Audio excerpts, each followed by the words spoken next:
What's up, old school fans? It's Kyle and Matt back to you with Season 2, Episode 2 of Bottom Dead Center here exclusively on the Old School Monster Trucks YouTube channel.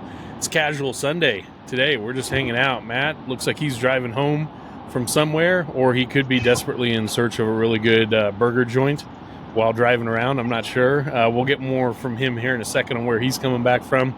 Myself, you'll have to excuse my brain not functioning at 110% today like I normally try. We had a big Oktoberfest yesterday that I promoted, and so I'm feeling the after effects of that, but it's all good. We wanted to make sure we recorded today on Sunday, September 21st, Season 2, Episode 2, like I said, of Bottom Dead Center. And today, kind of for Casual Sunday, we got lots of different stuff that's going to kind of weave in and out of the show.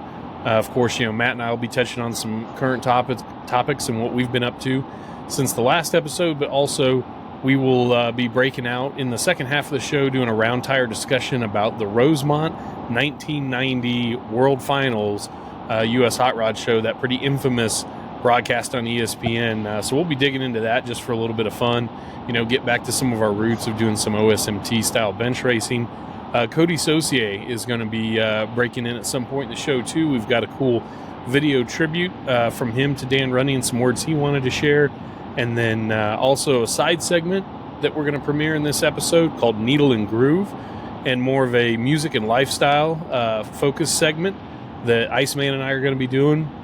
I would say we're probably pretty safely, we all love music, but him and I are pretty big music nerds. And I thought I had a good vinyl collection, but that guy's got me beat with a wild library of vinyl. So that'll be fun to just kind of get into a side topic there like that with him coming up here in a little bit. So with that being said, Matt Looker, tell us, what are you driving? How fast are you how going? fast I'm going is for me and my lawyer to decide when we go to court. Just kidding. Going about 75 on the 294 near Chicago. Heading back from Slinger, Wisconsin. Slinger, I barely knew her. Wisconsin. We had our last throwdown show of the year. That facility's pretty cool. Like you said, it's on flow racing and such. Very steep bank turns. I believe it's 33 degrees. It's a quarter mile, and it's a figure eight track, so it allows us to do side-by-side figure eight on the banking. Makes for a pretty cool, little different kind of racetrack. We got lots of dirt this year, so we had a pretty big freestyle track as well. Went through two motors in our trucks, so not a great weekend mechanical wise, but still a good show for the crowd overall.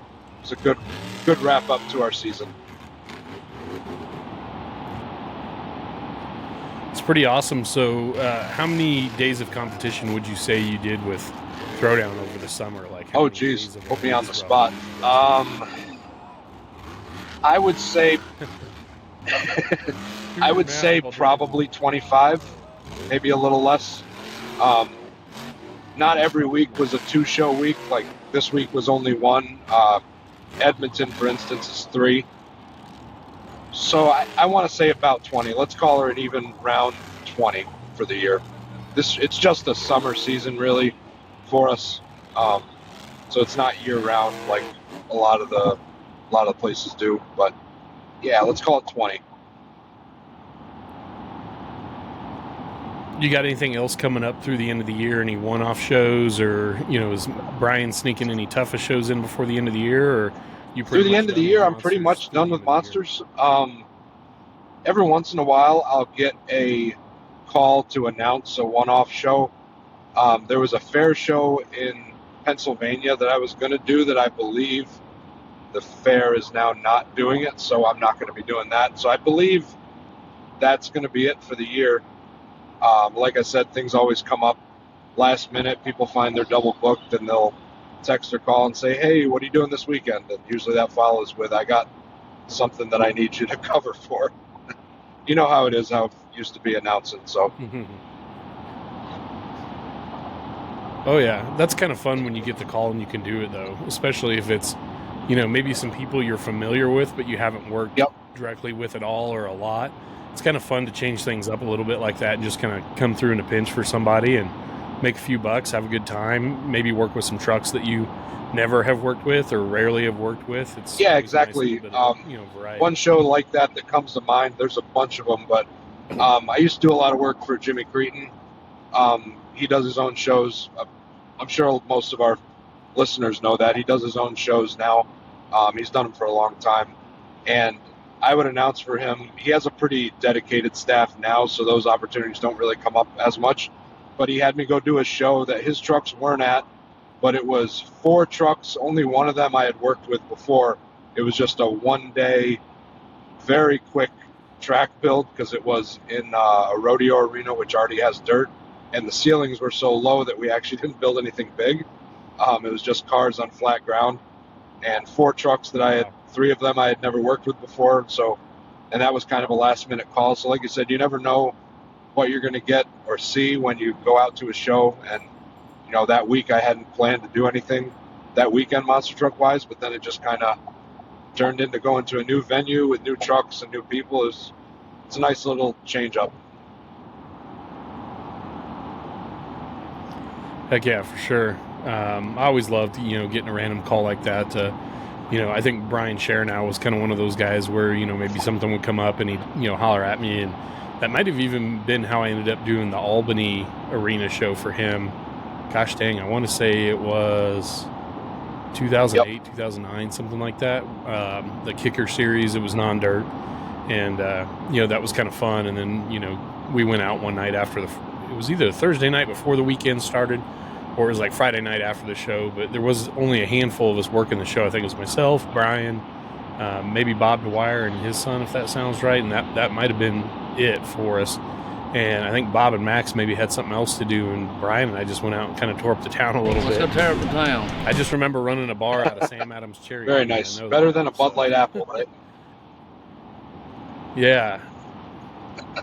Much better than a Bud Light Apple. Yeah. That's low bar to hurdle there in this Coors guy's opinion. But speak of beer stuff, we had a big Oktoberfest event at one of my accounts here in Cheyenne, a great customer that we've done business with since they opened here in Cheyenne. I won't go in the weeds too much on it, but I love doing Oktoberfest events. I'm hugely passionate about German beer and German culture, things like that.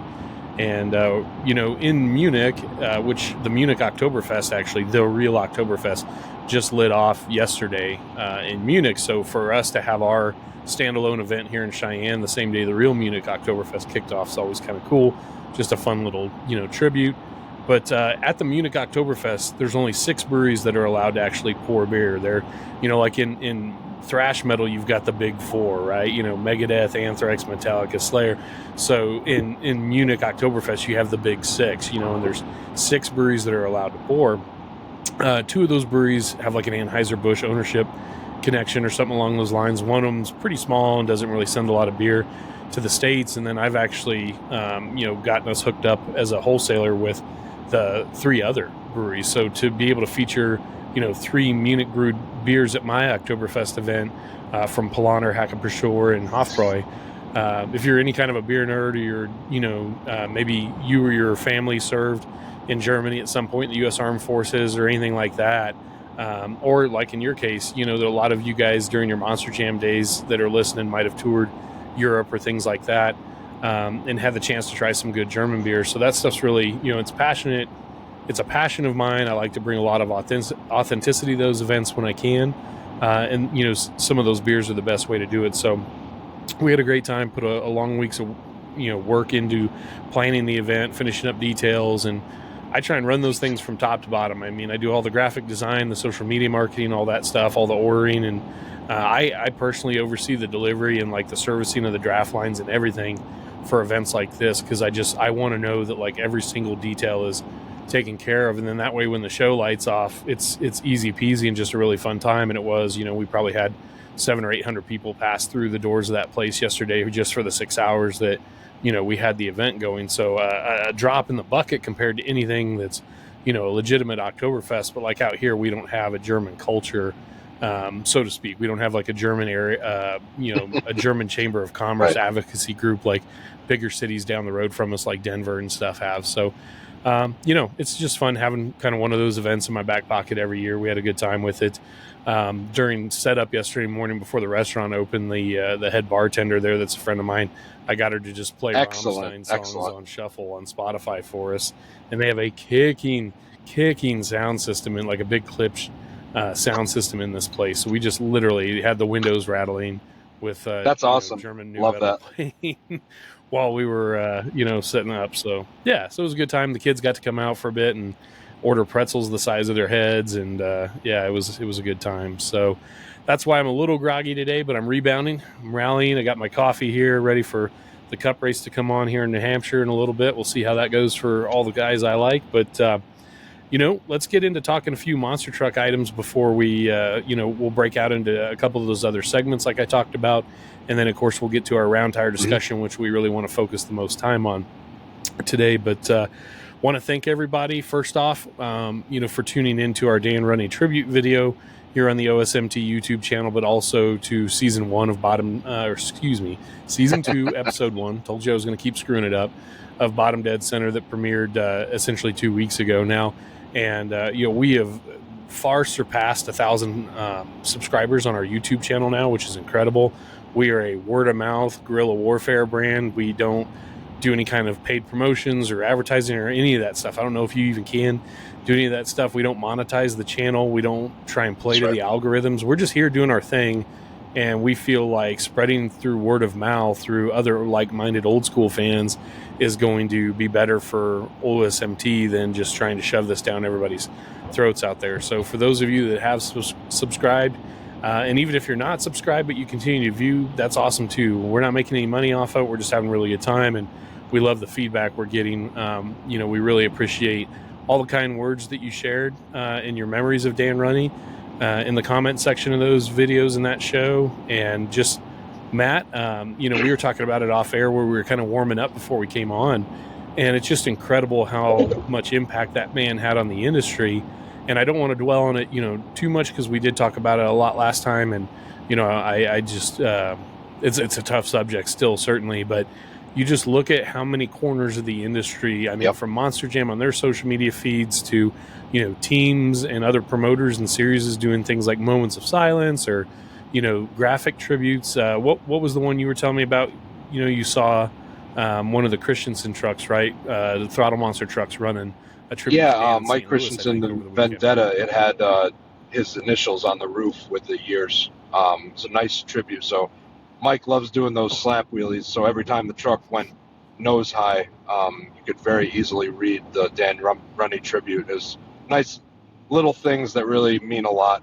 And also, I want to say, as somebody that had zero hand in making that tribute video, that was very well done. I appreciate what you did, and I know you said a couple other people had a hand in it as well, but a big thank you for doing that. It was a great video. It really covered the full beginning to end of his driving career, which, like we said, spanned a lot of decades and a lot of old to new school stuff. Is very well done, so appreciate that. I think I speak for everybody that watched it. Well, thank you. I certainly appreciate that. And, while we're wrapping up talking about Dan, here in a second, we're going to have a nice little video drop in from Cody Saucier, driver of Dragon for Monster Jam, but more importantly, one of the co-founding brain trusts behind Bottom Dead Center. Cody will be jumping here in just a moment with his words, but I did want to send a shout out to Cheech and Brad with the Crush This Monster Truck podcast. Kind of a different format show than like what we do over here on Bottom Dead Center. I would say those cats are more of a traditional style, do it live, Bill O'Reilly, fuck it, we'll do it live type podcast. And, we do everything in post here at Bottom Dead Center because I'm incompetent and a bit inept, and we have to edit things up. But also we like to pump a lot of videos and extra things into ours to sort of, be a more complete, like a TV style talk show where those guys are really nimble on their feet and they're doing a show every week and live guests, and credit to them. They got a lot on their hands. So anyways, they had me on as a guest co-host a couple times over the last month, to talk about, some of it was talking about my story. And then unfortunately the accident with Dan happened. And then, I helped join those guys to pay some tribute to Dan last week live on their show. And they had excellent tributes from, Christian Norman and Gene Patterson. And I don't know if you saw it, Matt, but like when the Hall brothers posted, their video in the thread and the guys played it. Yeah. I mean, that was incredibly touching to me, because when I came to the Hall brothers in 2003 as a Bigfoot fan, and Dan had been showing me a lot of the basic ropes when I was going to shows as a senior in high school, and quote unquote, heavy quotes, helping him out. I was just infatuated with, Bigfoot and Dan and everything. And then I go to work for the Hall brothers, and Right. got to tone that down a little bit. I mean, that's a pretty big rivalry between those guys. But I loved when Tim and Mark were both talking about, can you imagine how many times Mark and Dan have raced each other? And they're like, we've probably raced Dan more than anybody we've ever raced in our entire career. And I'm sure that's absolutely got to be true. But all I can think back is to being in Bloomsburg in like 2003 or 2004, and Mark and Dan were just getting ready to run, or they had just ran. Honestly, I think they had just ran, and I think we had won. And so Timmy was in a great mood, and Mark's on his way, back, stops, gets out, waves. Dan comes pulling back in, and Tim still throws him a big thumbs up, like big time respect, good run. And Timmy looks at me and he goes, I just can't imagine how many times those two guys have raced against each other. And so I brought it up at dinner that night. And this is a very long time ago for my swollen cortex to remember right now. But I want to say I brought it up at dinner or something like, man, you guys really have been racing a long time, all the old Penda shows and the USA shows. And Tim's like, well, that's just the stuff you saw on TV. He's like, you got to think about all the shows we did that weren't on TV, and all the US Hot Rod shows that weren't on TV, and, of course, all the jamborees and stuff. So, I mean, that was such a heartfelt moment, seeing just how much they respected Dan as a competitor. But you can tell there was a literal genuine love those guys had for that guy. And when Tim made that comment about, we're all getting older and some of our friends aren't around anymore, that hit. Matt, you and I aren't getting any younger, neither is anybody else. But as we both, kind of hit that midlife point on our journey, you start thinking about this stuff. You're like, damn, that is so sad. Like, these guys are great. So, we're actually hoping to have Tim Hall on the show here in a couple more episodes, along with some other special guests this year. And we look forward to talking about things like that, like Dan and all those races with Mark and everything.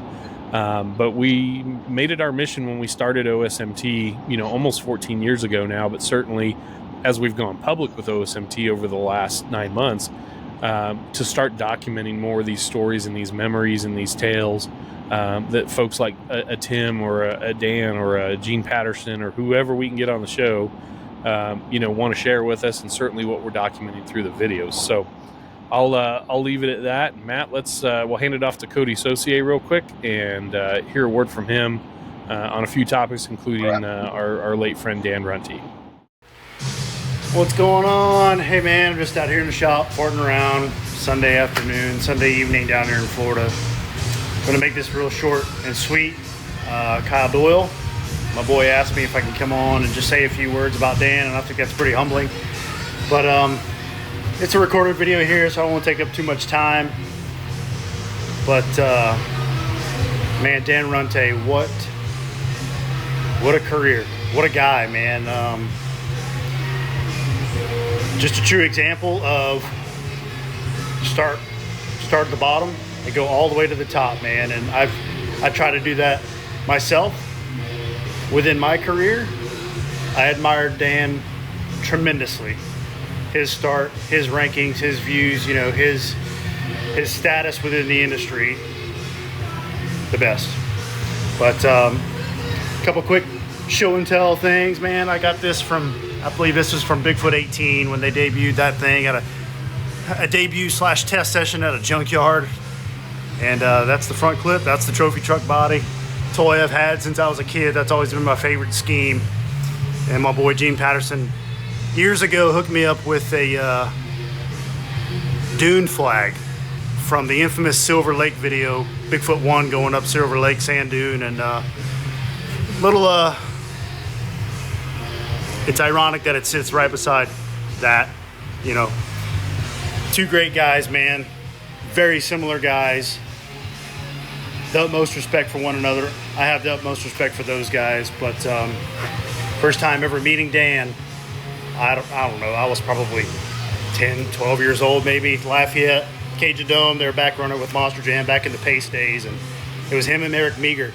And my dad and I went out after the show, watched those guys tire down, load up, and they were telling us that they had to boogie, haul ass to get to, I believe it might have been outside of Concord, Charlotte area. They're going to film that Alan Jackson music video with the truck, and everybody knows that video, but just cool, man. He took the time out of his day to explain that to us.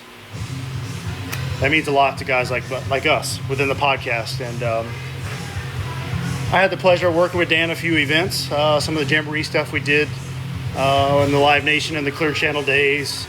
It's always a rowdy time at Dan's trailer at Bloomsburg, and I've been a part of the MTRA a few times, so the banquets are always fun. The after parties with Dan was always a great time. 2017, I believe, I competed in Monster Jam in St. Louis, stopped by the shop. Dan and I just hung out. But my boy Danny Mays and Dan Runte both hooked me up with that front clip there. Yeah, I said I was going to make it short and sweet, but it doesn't always go that way. When somebody like this passes, I'm not very good with words as it is, but Dan, congrats on all your success, all your accomplishments. If I can only have half the success you've had in your career, man, I'd be doing something right. But thanks for lending me your ear for a couple minutes, and we'll see you guys. Thank you, Dan. All right, we're back. We want to thank Cody for sending that in. That was a really excellent piece of work right there, and it was so nice to have him in some capacity back on bottom dead center here. Oh, yeah. I think you'd agree with me on that, Looker. He's certainly one of the top class acts. Yeah, I think in the entire sport. It's weird to say this about a friend, but like, I'm pretty positive if I were a younger Monster Truck fan now and he was the age he is now, he would be one of my favorite drivers. Just the attention to detail and respect for the history of the sport, and honestly just his driving talent is it's cool to be able to call a talent like that a friend.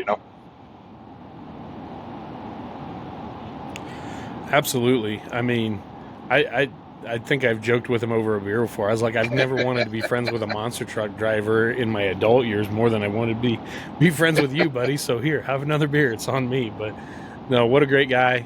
That's a really interesting point that you make.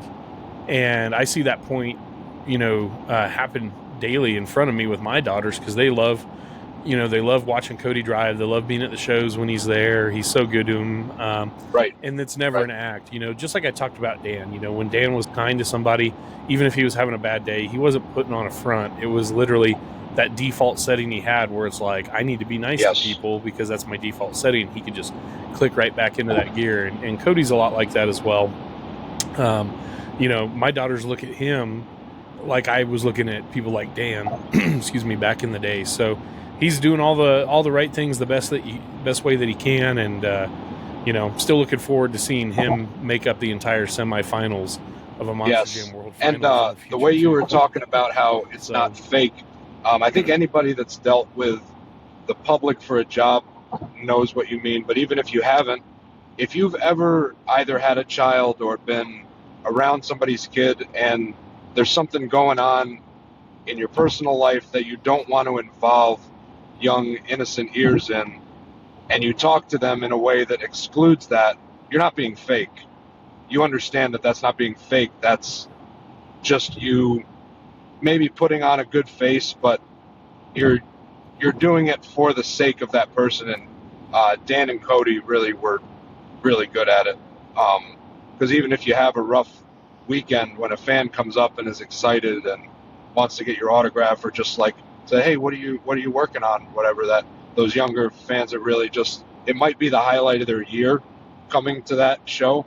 And, you kind of put the negative out from your mind in that moment, and you just kind of immerse yourself in the moment and try to give your best foot forward to that interaction. So yeah, like, I was struck the way you said it's not fake, because I never really thought of it like that. Like, yeah, of course it's not fake, but I guess, you're putting some of the negative out of your mind in the moment. And I think any parent or anybody that deals with the public can align themselves with that. Well, it's just at the end of the day, it's just called Yes. being a pro, right? And those guys are and were extreme examples of the right way to go about being a pro. Which, not trying to be negative, but that might be a good segue into the first Bag from Dick's segment on Bottom Dead Center this year. And this one's going to be, gosh, I didn't have my bag prepared. It's there in off to the spirit. side over here. Trust me on that. So maybe I'll do a cool screen. Yeah, it is there very much so in spirit. Perfect. I can hear the paper crinkling now. Maybe we'll do a cool intro sting for it, a la Top Gear, segment. But I'm sure you saw it, Matt. We were kind of joking about it earlier, throughout the week. But a Monster Jam driver, Blake Granger, and he was driving Megalodon, it looks like in the video clip we saw, somewhere in Europe, it looks like, because it's a Monster Jam event, non-dirt, and it has the fabricated pod in the middle of the arena. I'm not sure what the proper, fanboy, the Monster God description of that unit is. It looks... I believe that's it. The I Monster believe Gun. that's the okay. name. Got it. That sounds like some kind of a wrestling ring where Godzilla and King Kong get down to business, trying to take each other out. But in any case, the Monster Gun. And I didn't even look at his run. He won something. I don't know if this must have been freestyle.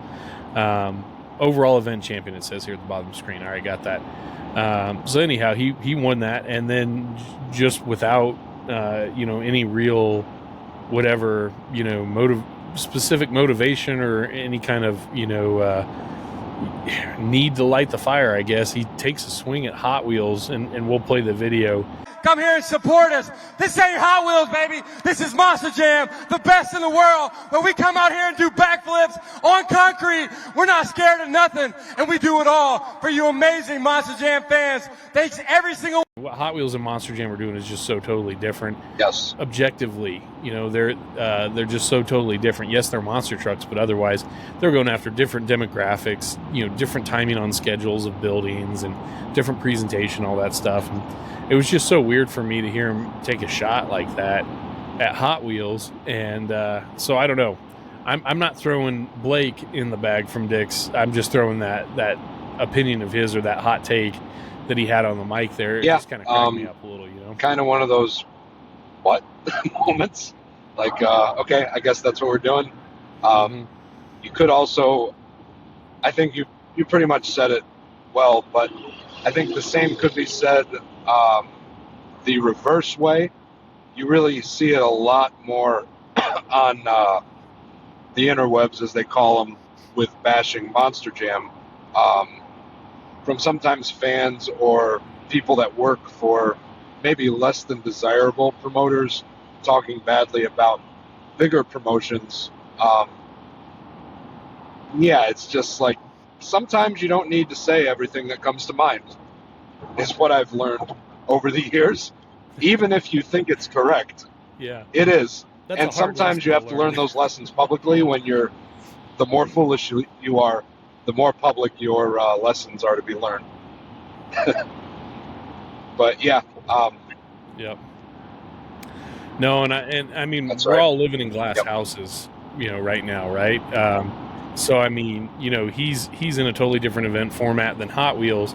And if I'm driving a truck at Hot Wheels right now, I'm like, well, I could fire back and be like, this ain't Monster Jam. We're actually crushing cars like monster trucks are supposed to. So you could lower yourself and say something like that, or somebody on the toughest tour could be like, this ain't Monster Jam. We hit jumps during racing inside arenas or things like that.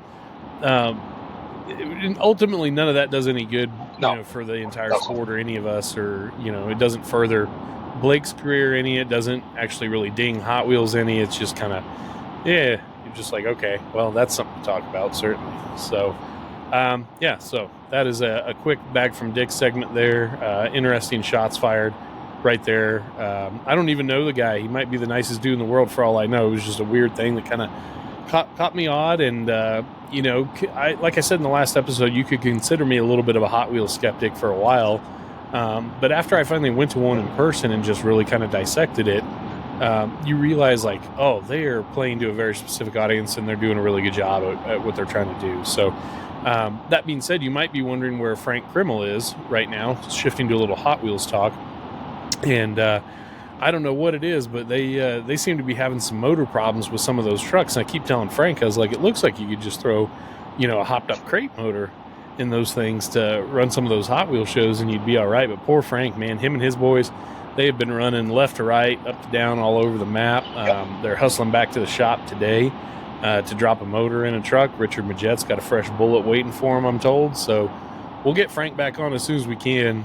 They need to cut that boy a little bit of slack. And, I gave him a hard time. I said, dude, we haven't even ordered our David Malukas Team Penske gear yet now that he landed that ride. It was announced last week, and that was something Frank and I were both kind of excited about the potential and kind of figured was going to happen. So I had to give him a little, ribbon today. So I told him, I said, send us a video, of you driving down the road in the rig and update everybody on what's going on. But then again, I got to think about it, Matt. Maybe we don't want to see inside that sleeper either. In the world of monster trucks, some of the inanimate objects that you might want to hear stories from, but really you don't want to, are the toter homes and rigs that have been around a long time. So yeah, I think maybe we keep that fourth wall up. Uncranked. Some hogs are best left uncranked. Yes. All right. Well, very good. Hey, I think that's going to put a pretty nice bow on the first half of the show before we get to Roundtire.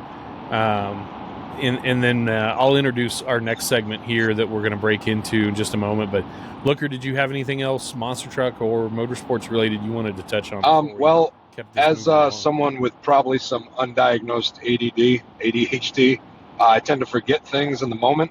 And last week, I know we had talked about it after, forgot to give a big shout out to a fellow old school fan. And I believe he's contributed some old school pictures from the Nassau Coliseum. Ryan Caputo got his Ripper monster truck going. It was about a 10-year project, which anybody that's tried to work on a project car, let alone a monster truck, knows that when you have a life, which he certainly does outside of it, tends to take a while. But he had his first show, I believe it's been a week and a half, 2 weeks ago now, with the Ripper truck, which is the chassis is the sister to the Little Miss Dangerous old Sinistar truck. I believe it ran as a Little Tiger back in the day.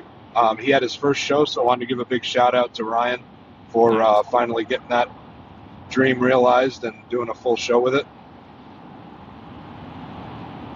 Yes. Great looking truck too. Early 70s, Chevy pickup truck body, white with some cool graphics on the side. Just really clean looking. White wheels with blue, beadlock rims on the outside. Just a really nice looking truck. Ryan's a great guy, friend of OSMT, friend of this show. And yeah, you're right. We had some heavier topics we were working on last week, and I'm with you, man. We'll be bullshitting back and forth all week long. We got to talk about this. We got to talk about that. And then we get onto the show, and it just proves to you that we don't stick to scripts. Like, we just do our own thing. But if you want to learn more about Ryan and he's got a ride truck as well. But you can check him out on Instagram. They are Empire State _ Monster Trucks. That's Empire State _ Monster Trucks. So check out Ryan on there.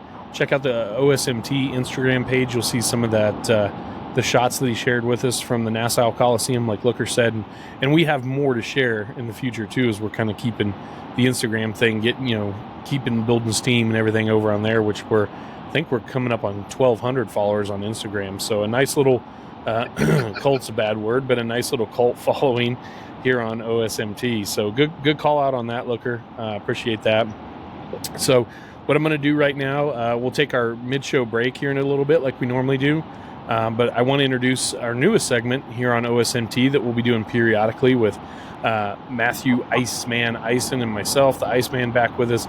And we're calling this Needle and Groove. And our big focus on this is to just break out and you'll see other co-hosts or even special guests sometimes jumping in on Needle and Groove sessions with us. But we're really just getting down and talking music, talking vinyl, things like that. They're very passionate projects, for us. Certainly, Iceman has a hell of a vinyl collection. So check out our first segment of Needle and Groove. Be sure to let us know what you think down in the comments. And, if you don't agree with us on any of this stuff, you're certainly entitled to your wrong opinion. But we'd still love to hear it from you down in the comments section. So here's Needle and Groove, followed by a quick break. And we'll be right back into it with the Roundtire segment here on Bottom Dead Center.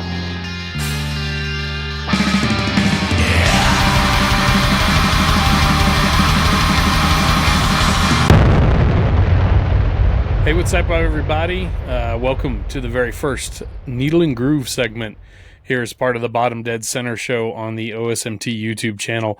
So a fun little breakout that my man Iceman, Matthew Ison, and I have been wanting to do for a while, because when we started Bottom Dead Center, we weren't going to be strictly just monster trucks, not even strictly just motorsports. We still wanted to be able to relax, put our hair down a little, which he has, I don't, so, but we wanted to talk music and things like that, and Iceman and I kind of have a bit of a kindred connection over our shared tastes in rock and roll and metal and different kinds of music, and we both collect vinyl, although he's got me well beat as far as a collector goes. But anyways, we thought we'd kind of break into this season 2 episode with a little Needle and Groove segment. So Iceman, first off, how the hell you doing, buddy? I know you and I talk almost daily, but it's damn good to see you back on the show. So tell everybody, how have you been? What have you been up to? And what's new?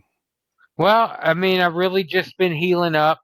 After that one episode of season 1 that I was in, I had a health issue. Turned out I had congestive heart failure.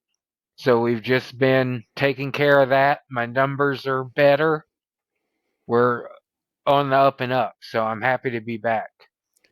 That's scary as hell, man. And I'm glad you got checked out on that. And I know you have an amazing wife and an amazing circle of friends down there. They've been taking good care of you, I take it. Oh, yeah. Everybody's been more than helpful. Well, that's awesome, dude. So obviously that means you probably haven't been out to a ton of shows or anything like that, but have you hit any concerts, any monster truck events, anything over the last few months while you're recovering? No, I do have a concert next weekend. It'll be my first one back. It's Cody Jinks. Oh, nice. He's playing at the Civic Center here in town, so not even a far drive. So even though we might get slapped with the label metalhead or something like that, I have noticed you and I definitely have a fondness in our heart for outlaw style country and things like that. Yeah, Sturgill and Tyler. Yes. Have you checked out the new Tyler record at all yet? I've gotten it in. I just haven't spun it yet. So you're such a better traditionalist than I am, because I'm picky choosy about what records I want to buy. I'm not necessarily a completist. If I really like a record, I'll buy it on vinyl. But I'm unfortunately very beholden to my Apple Music subscription as well, as much as I'm on the go. But man, I love it, dude. Who would have thought 10, 15, God knows, 20 years ago, when we're screwing around with LimeWire and early MP3 players, I had a mini disc player. Anybody out there remembers mini disc? I had a mini disc player that I would burn music that I had totally legally downloaded off my buddy's parents' computer. And now we have I had a Zune. Music. I had a Zune, a Microsoft Zune. Oh man, I haven't heard one of those in a long time, but that's coming back to me now. That's great.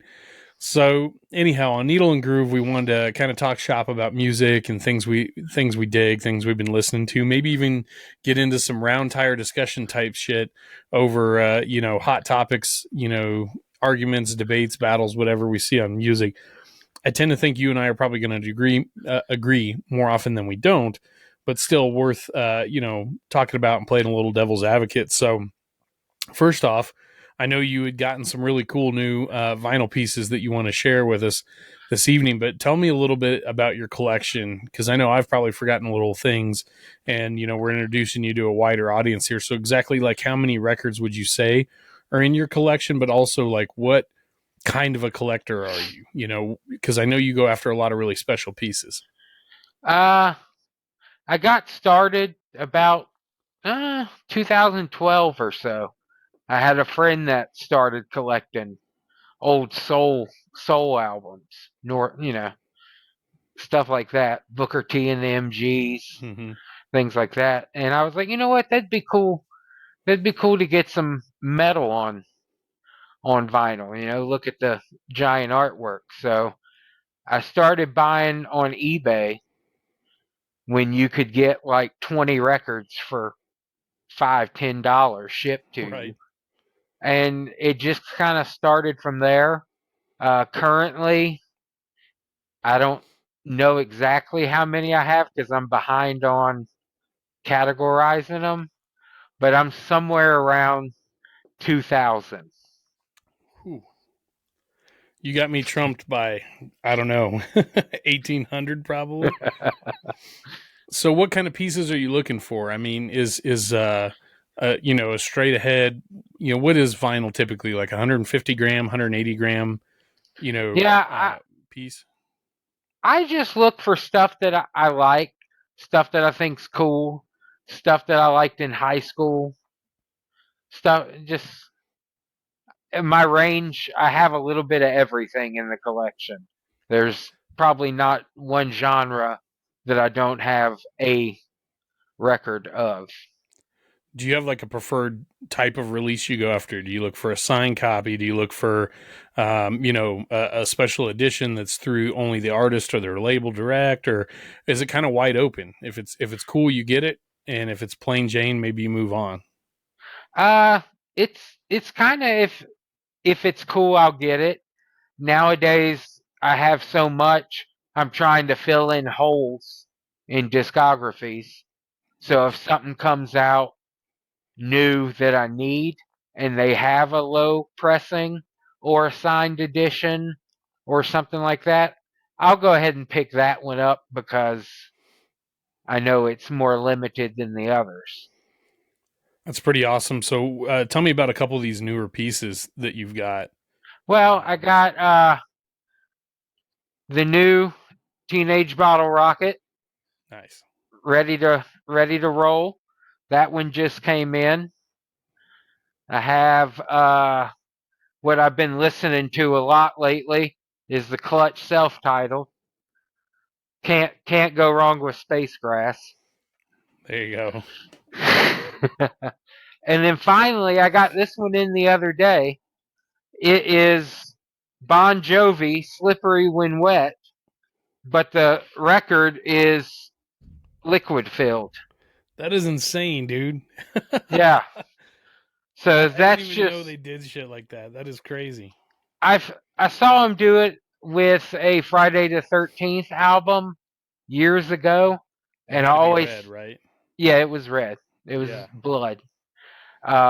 And I said that one day I was going to get a filled record that was on the bucket list, and I saw this one pop up, and I'm like, let's go ahead and get one. That's awesome. Props on the Teenage Bottle Rocket. I was literally just in Laramie, Wyoming today, and that's kind of I'm sure those cats have roots in other places, but I mean, Laramie is their stomping ground, man. One of the few, I would say, really successful, rock bands of any kind to come out of Wyoming, and the kind of stuff they play is super awesome, man. Yeah. Excuse me. So the Bon Jovi piece, I'm not a big Bon Jovi guy, but that is pretty freaking wild that it's liquid filled. I guess you hope the seam on that is pretty good. I'm actually going to frame it. Nice. I'm going to go ahead and just frame it so I don't klutz and mess it up. You know what's fucking really wild is I live in a state where if I ordered that, like, let's say you sold that record on eBay and I ordered it from you and you shipped it to me, there's a really good chance that 6 months out of the year that thing could freeze solid. Oh, wow. Before it gets to me because of the damn weather. I think about stuff like that. Like if I do order vinyl off the internet, I really, really hope that it's not something that's released like during the hot summer months or like the dead of winter. I'm looking for spring and fall releases to protect my investment a little more. Yeah, we don't get much of a spring or fall or winter. No, just those gigantic ass hurricane things that blow through. Yeah. So you talk about weather affecting vinyl. Right above me up here is I think it was, gosh, when did Hard Times and Nursery Rhymes by Social D come out? Like 2010, 2011, something like that. I bought that record at the Tower Record store in downtown Toronto, Canada, on a day off, goofing off with some of my Canadian buddies up there when I still raced Bigfoot. And I was just caught up in the moment, having a blast. I was like, wow, I don't have this on vinyl. This is really cool. And it was one of the first vinyl records I bought. So around the same time that you started buying vinyl, I got into it, paid $23 Canadian, I think, for that unit. And it plays absolutely awful. And it looks like a Pringles chip. It is warped so bad. Wow. Because I just put it in my living quarters in the Bigfoot hauler, and it had to ride in there for like 3 more weeks of the summer. And unless the AC was constantly running in the living quarters with the trailer plugged in, it got pretty swampy in there, to say the least. So unfortunately, that record suffered some heat damage, but I've kept it because it's awesome. And if you watch episode 1 of season 2, Bottom Dead Center, you saw our a total nod. Speaking of more music here, a total nod to the Bouncing Souls, East Coast punk band for a long time. We cut in a how I spent my summer vacation video showing what some of us had been up to over the summer. And, one of the things that I was really fortunate to do and we didn't talk about on the show because I straight up forgot. And then I'm glad I saved it for Needle and Groove because it's more fitting. But I got to see Social Distortion play in Nice. July at the Mishawaka Amphitheater up in the foothills outside of Fort Collins, Colorado, and right on the Poudre River in the canyon there. I mean, just I was texting with you about it in our group thread and stuff, and I know the other guys don't always get as nerdy about this stuff as you and I do, but I'm telling you, I was wishing you'd have been there with your camera, dude, because that place would have been a feast for a photographer. Man, I just got a new camera too. Oh man, you need to get on Google Maps and look at where this place is, and then maybe find a show to come up for one day. It's mainly long-haired hippie sock with sandal wearing type, avant-garde bluegrass type shit, from what I gather, but when I saw Social D was playing there, I was like, those guys can play way bigger venues down in Denver and make lots of money. They must have picked this place just because they thought it was cool. And it was definitely epic, man. It was, Mike Ness himself had some health troubles, over the last couple of years with, I think it was throat cancer or something along those lines. And his road to recovery has been really long. And I know you and I will probably both be buying their new record when it finally comes out on vinyl, hopefully this year. But I got to say, man, he was sounding pretty damn good for an old rock and roll dude that had been through the ringer several times. He sounded pretty good. All right, so we'll keep moving along here right now. And I know as we were kind of talking off air before we got started, we missed having you on a lot of the episodes last year and at the start of this year, just with everything you've had going on. And it's really hard to line up our schedules too, man. Like we all have, you and I are probably the two most domesticated members of the Bottom Dead Center crew, but we're even beholden to crazy work schedules and things like that. But brother, I know you wanted to share some words about Dan Runte as well and his untimely passing. We had our big special episode with Matt, Matt Looker, myself, and Justin Mosinger. But, Cody is sharing some words with us on this episode. But I wanted to make sure and give you a little bit of time on the floor, too, to kind of tell us about some of your memories with Dan. Well, I first met Dan as a fan in Beaumont, Texas in 97 or 98 for the T&M Motor Madness. I was at the live taping that year. Oh, that's awesome. And that's when I first met him as a fan. And then I started photography at shows in about 2006 or 2007. But I didn't meet Dan until I shot my first Monster Nation show in 2012. And I told you guys how I first made friends with him in the group chat. But we just talked throughout the day, and that's when I got my first invite to the trawler after the show. And ever since then, if we'd see each other at a show, we'd always have a drink, catch up, see how we were. We we're going without a really good person is more than just the monster truck accomplishments. He all around was a great person. He truly was, and the fact that, you know, you walk in as a dude off the street with a camera, just stoked to be there as a fan, taking some photos, and to catch that cool invite, you know, to come hang out at the hauler after the show or something like that, have a drink. And I mean, now look at, you know, what your photography, you know, contributions have become to the monster truck industry. And you have shot some incredibly iconic photos, you know, of a variety of monster trucks.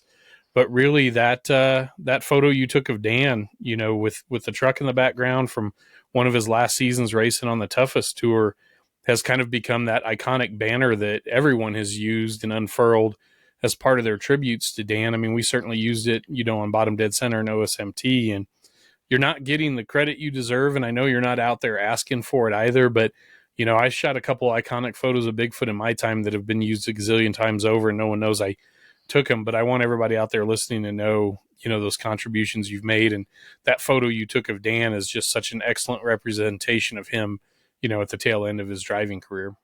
Yeah, I think that was a candid photo. I don't remember being like, "Hey Dan, smile." I was just pretty sure I was just like, "Hey Dan," and that's what he did. And that's the best too. I mean, you can feel like the warmth and the welcomeness, you know, from him in that photo, but you can also feel that in a split second he's going to, you know, give out that traditional iconic Dan Runte laugh and then maybe say something funny to you about, "Hey dude, why don't you put that camera down and get to work," or something like that. Yeah, You know, he's yeah. always was quick-witted like that. So, well, we'll you know, we'll drop some of your photos in as we're talking about Dan.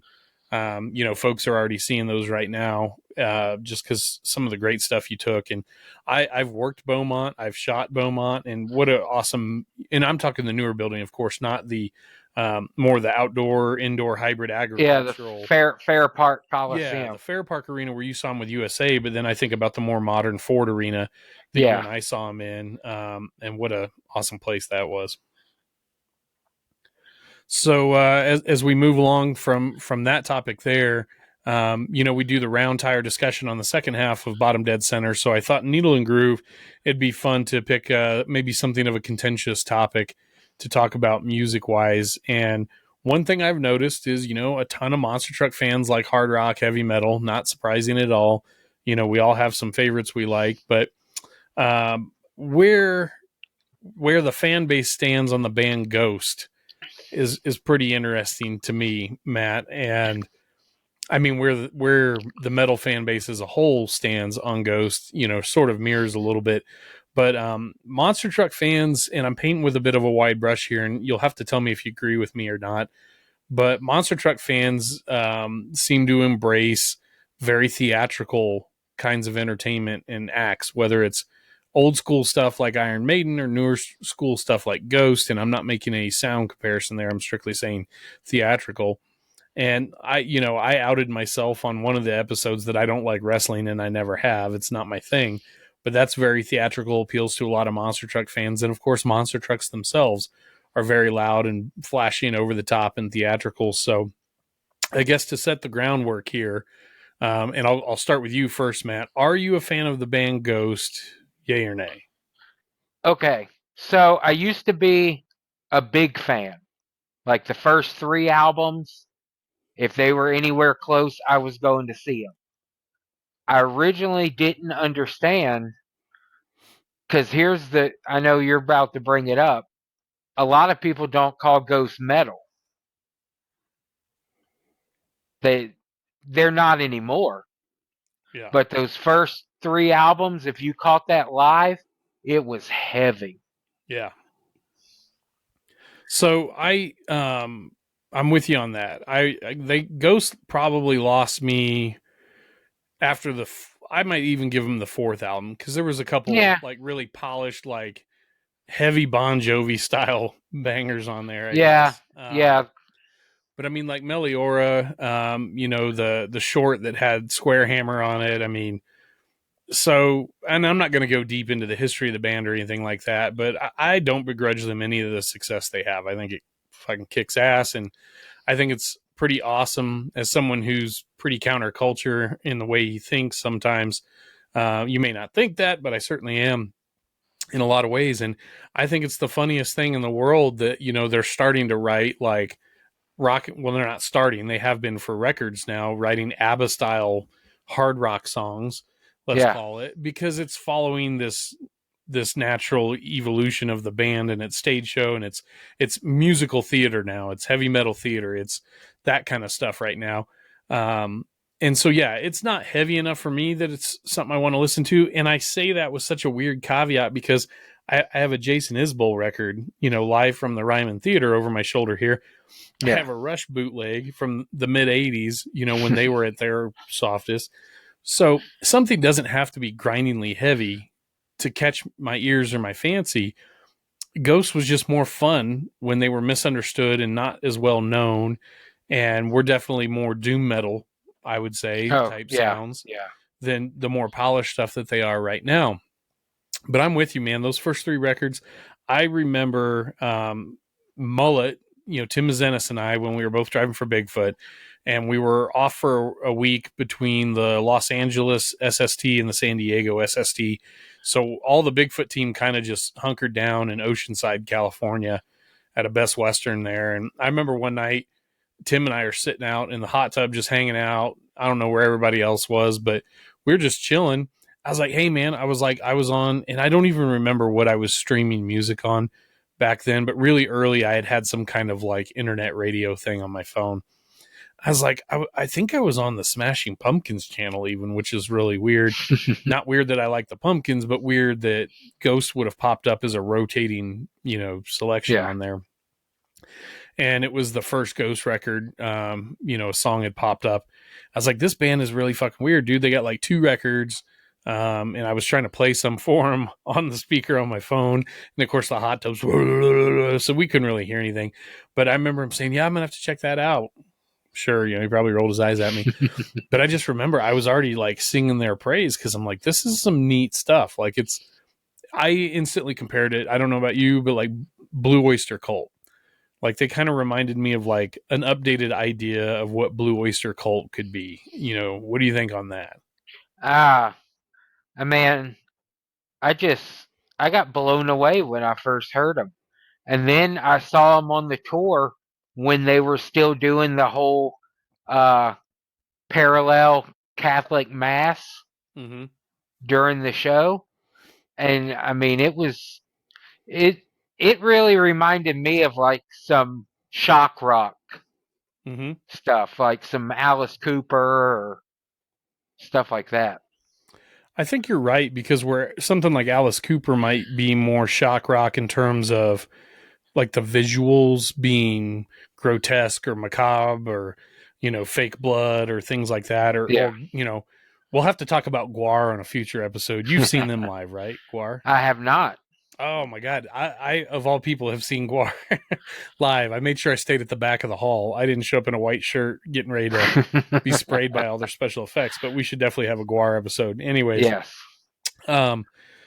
Yes. So when I kind of got into, their sound through discovering them on the internet, like yourself, I ended up seeing them live for the first time in St. Louis around, well, my wife and I were married, and she might have been pregnant with our oldest kiddo, but it was really weird. They were playing, I call it Riverport. It's insert corporate name here, amphitheater in the west side of St. Louis, but we always called it Riverport.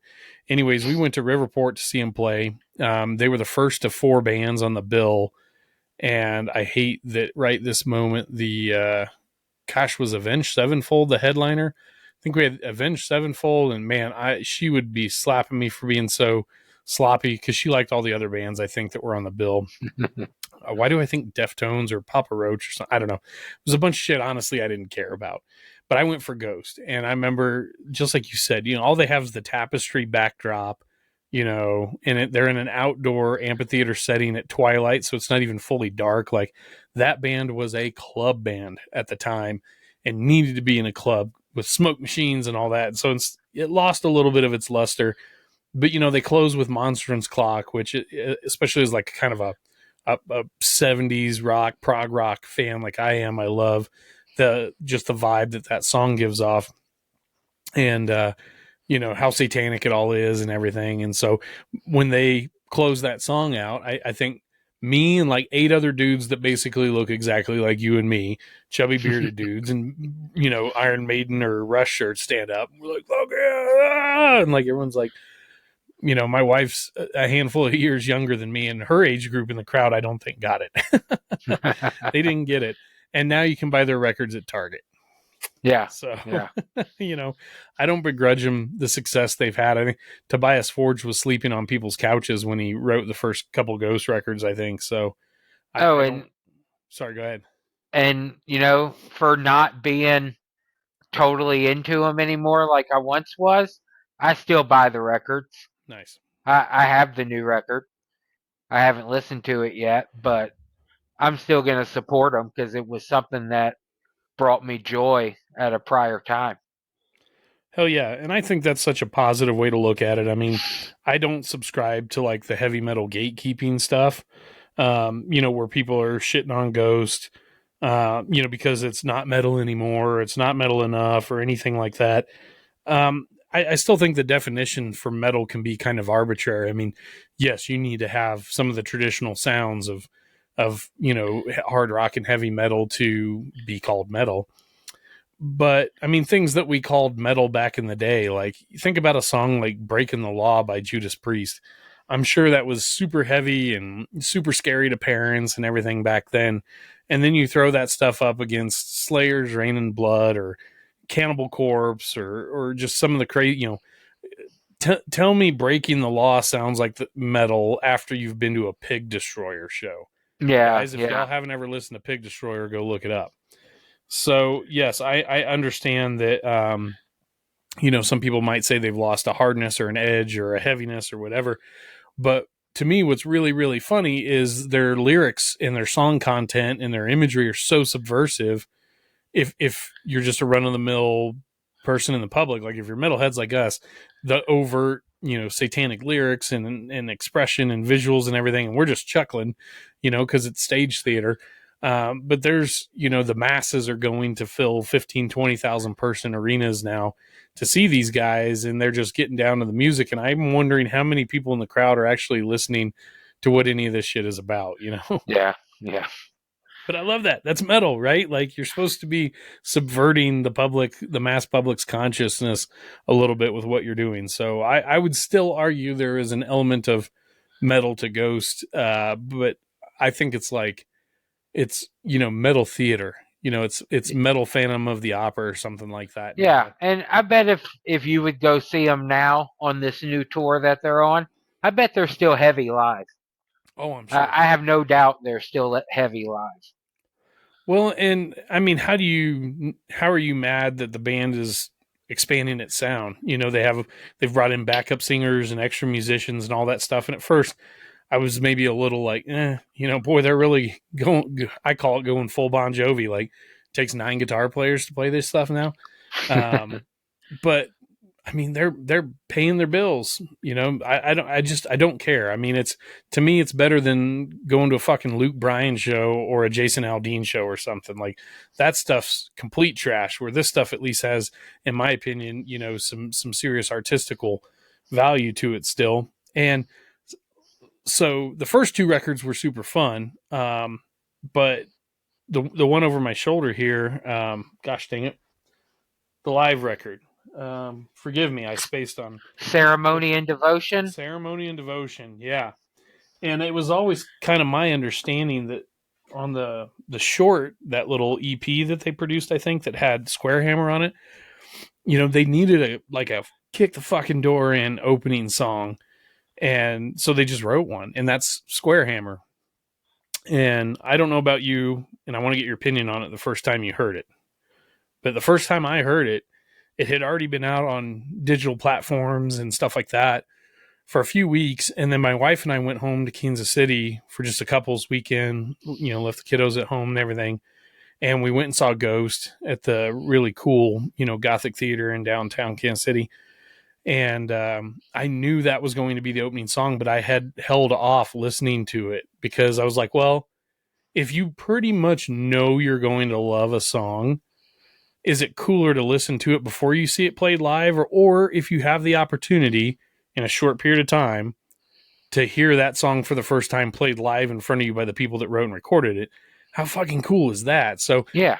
I kind of had to check that off. I was like, okay, I'm going to save myself for 2 more weeks or whatever it took to hear that song played live for the first time. And man, when they opened with that, I was like, oh, this kicks ass.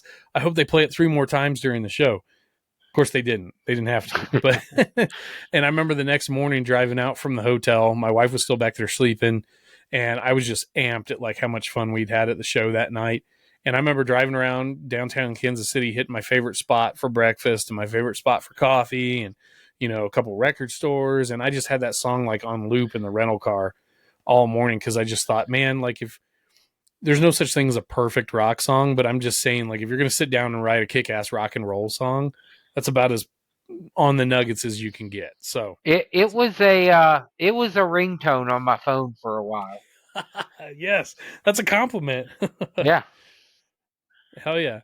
Well, and I mean, where were you when the first time you heard it? Like, because it was obviously a bit of a departure from the Ghost that we had already been hearing, Whatever vinyl it came on first, I don't remember what it was on first, but I had it pre-ordered. So the first time I heard it was whenever it got delivered and I put it on the record player.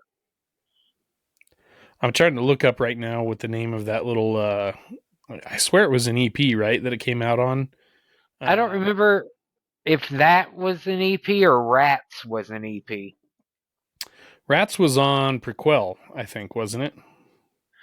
Yeah, but I want to say I have a EP or a single with Rats on it. I gotcha. I don't remember. Yeah, it was, man, I can't remember, but I'm sure we're getting it wrong. Oh, here we go. Come on to the internet. Come to me. It was on their second EP called Pope Star. That's what it was on. Yeah, yep. I remember that. Yep, a CD single and a 7-inch single. A-side Square Hammer, B-side He Is, radio edit, whatever they mean by radio edit, shortening it up, which always pissed me off. But yeah, that was a kick-ass opening song. It is still a kick-ass opening song. It's a really well-written rock song. And I mean, look, man, Tony Iommi already wrote and played all the best riffs that heavy metal's ever going to hear. We're all just listening to it or playing it forwards, backwards, upside down, left to right, right to left. Like, that dude like already wrote all the cool riffs. So, you know, you can't get mad that Ghost maybe didn't do the most original thing ever. But if it gets kids today listening to, the dark sounds of rock and roll over, stadium trap, rap, pop country, then I'm going to have to say I'm okay pop with country. that. I know. Yeah. I know. And that's, one of the last things I want to touch on before we get off of here is just, where you and I stand on something like outlaw country. I mean, I got Jason Isbell over my shoulder. I got Sturgill down on the shelf. We both got the new Tyler Childers record. I mean, what a kick-ass time, to be a fan of that kind of music, because that stuff has certainly found its hold on, enough listeners that people keep making it and people keep touring behind it. Yeah, I've talked to a lot of my metalhead friends over the years, and as we've gotten older, we've started listening more to outlaw country. We still got the metal, we still got the punk, but it's a general consensus over the past few years that if we were metalheads in high school, we're starting to mellow out now to some outlaw country. It's good listening in the morning, or if you're just barbecuing and relaxing. It doesn't have to be grind and thrash and Norwegian black metal all the time. No. Although we are going to talk about all those topics in future Needles and Grooves, though. That goes without saying. I got to say myself, it's funny. All my metalhead buddies, when Tyler Childers put his first record out and we all heard White House Road the first time, we were like, holy shit, this guy is awesome. And, we were kind of hooked on that. And of course, I'd been a Frank Turner fan for a long time, which is sort of like the English version of outlaw country, although he's definitely, circled back more towards his punk roots in recent years. But, that kind of stuff. But you know what? If we're going to throw some love out there on the way out the door to a really good record, and if it didn't involve me having to get up in front of the camera and, go digging in my vinyl for my copy of it. So maybe I'll throw it up on the next one. But Mike Ness, we're tying it back to Social Distortion. Obviously, Social D's always had a little bit of an outlaw country sound to a lot of its records. But, Mike Ness put out that solo record a couple decades ago called Cheating at Solitaire. And it was him playing, ballady, or an old Nashville style country type songs and things like that. But, he still brought some of the punk or Social D element to it to where it was pretty outlaw, I thought. And of course, his cover of Don't Think Twice, the Bob Dylan song, I mean, that even got some radio airplay, and he played it on Saturday Night Live, I think, even, which is pretty awesome. So I don't know about you. I think you're the same as me. But as my record collection grows, a bigger percentage of that seems to be year over year a little bit more of what we would loosely define as outlaw country. Yeah, that's exactly where I'm going. Metal and punk, I'm filling in holes. Yeah. And normally, like, I got a new Whitey Morgan album in today. Whitey Morgan in the 78s. I got a new one of those in today. That's awesome. Well, we'll leave it on a note like that to wrap up our first ever Needle and Groove segment. And Iceman, it's damn good to have you back on the show. It's good to see you doing well.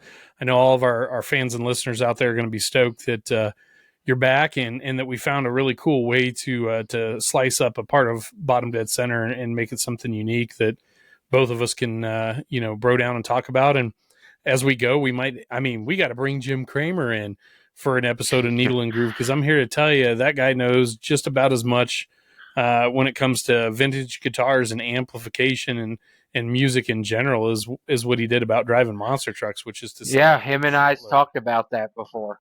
No, that's awesome. So, yeah. All right. Well, thanks for stopping in, Iceman. We're going to bounce back to Bottom Dead Center as regularly scheduled, but this has been our first Needle and Groove segment. Oh, yes. Yeah, you got to throw one back for Lemmy tonight. That's right. Lemmy rules. All right. Well, we'll see you guys on the next Needle and Groove segment. We'll be back here in just a moment with more Bottom Dead Center.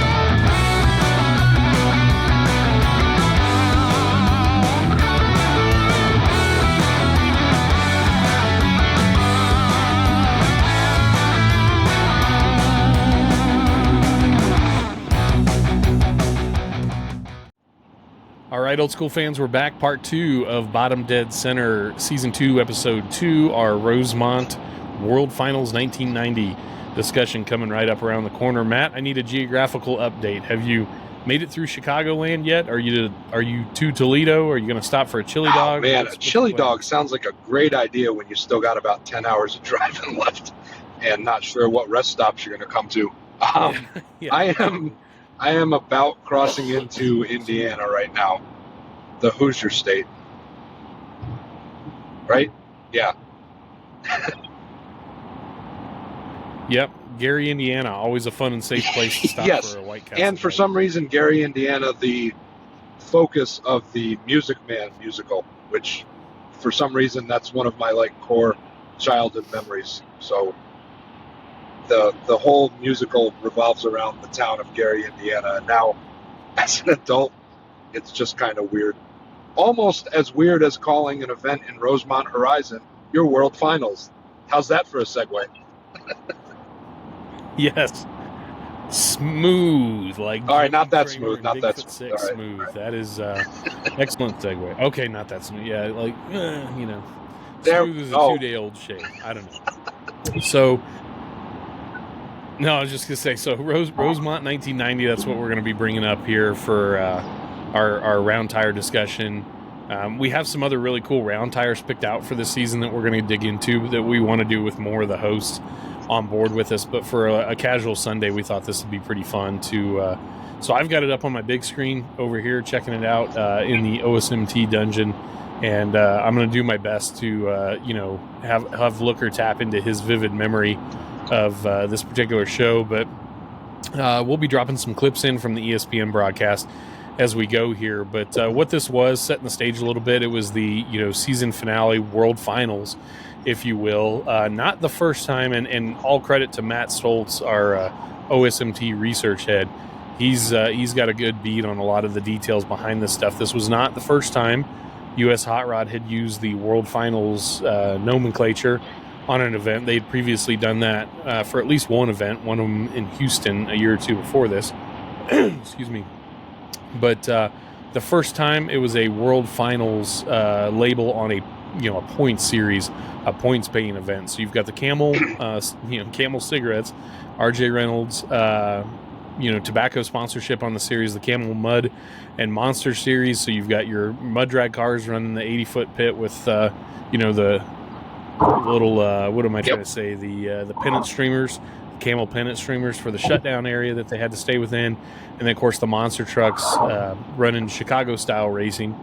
Truth be told, I want to say I've seen footage of monster trucks prior to this running on what we now call Chicago style racing, but for whatever reason, and maybe it was this TV broadcast from Rosemont that really made it stick, but this is probably the most iconic Chicago style TV broadcast there's ever been, just because of all the drama and the lineup and the dangerousness of this particular event, and the way the TV cameras presented it with the common finish line down the center. So certainly very interesting, Matt. We'll start digging into the details of it here for a second, but before we do that, tell me about the building a little. You've been there for a number of shows. You had told me off air, presumably in your US Hot Rod days and things like that. So help me understand in your mind why the heck they chose to make a World Finals event be inside this shoebox of an arena. So anybody that has worked for Monster Jam up until, I want to say 2017, 18, I forget when the headquarters got moved to Florida, where it is now at the Feld headquarters, but the offices for Monster Jam, US Hot Rod, whatever, used to be in a suburb of Chicago. And the Rosemont show would always be kind of, you call it the hometown show. All the big wigs that didn't go to a show would be there. And in its later years, Rosemont was known for being, and still is currently, for being a marathon weekend with up to 6 shows in the same weekend. They sell out almost every single show, so you almost can't blame them for doing that. So the Sunday afternoon and Sunday evening shows, the big wigs for the company that were coming home would be at it. They always had, a really good lineup back in the day when they would have, bigger name trucks would be on certain tours, as opposed to now where they try to spread the wealth out quite a bit, it seems like. I think I've done that arena 4 times over the years. And the first thing that I distinctly remember walking up the tunnel, or actually down the tunnel in that case, and onto the floor, is, you think if you've been a lifelong fan, you hear of it's Chicago style, and you're like, oh, it's roundy round. You kind of need some space to do it. The first thing that jumps out when you come out of the tunnel to the floor is, this place is tiny. For them to create roundy round racing, or at least nickname it there, I would assume it was just because of the proximity to the offices, because it is a very small arena. And I think in my mind what makes it even smaller is there's no walkout VOMs on the sides, I don't believe. At least they're not accessible for people to stand in a hallway behind, which you're familiar, anyone that has even club helped at a show. We call them VOMs, or hallways with doors leading out to the floor. There really aren't any of those. So basically when you're working at the show, you're either in the tunnel or you're up in the seats.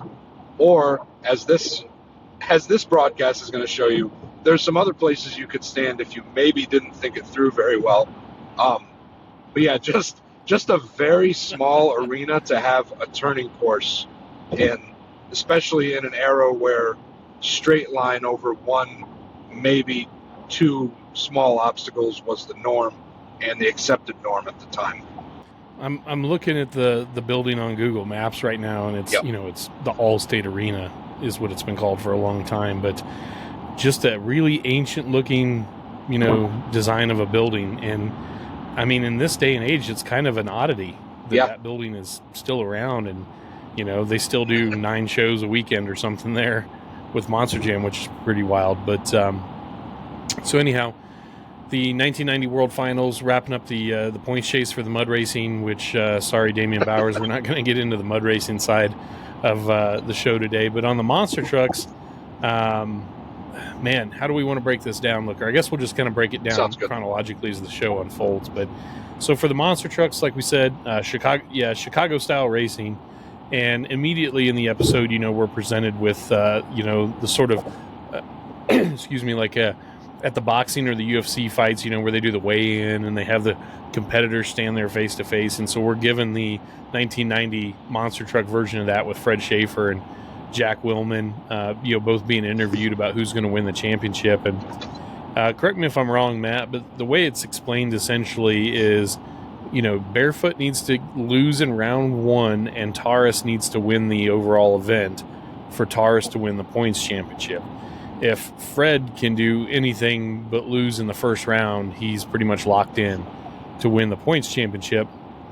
And, that the 1990 season, of course, for monster trucks in general, Bigfoot 8 was the biggest story of the year, and it competed, on the TNT tour as far as trying to gain that championship. So the Mud Monster Series championship was primarily ran by John Pyant in Bigfoot 4. So running, honestly 3 different iterations of Bigfoot 4 over the course of the year, starting off the year with, all glass body, decent sized motor, carbureted Bigfoot 4, and then evolving to have, some nitrogen shocks on the back as it was when he wrecked it in Nashville on the wall.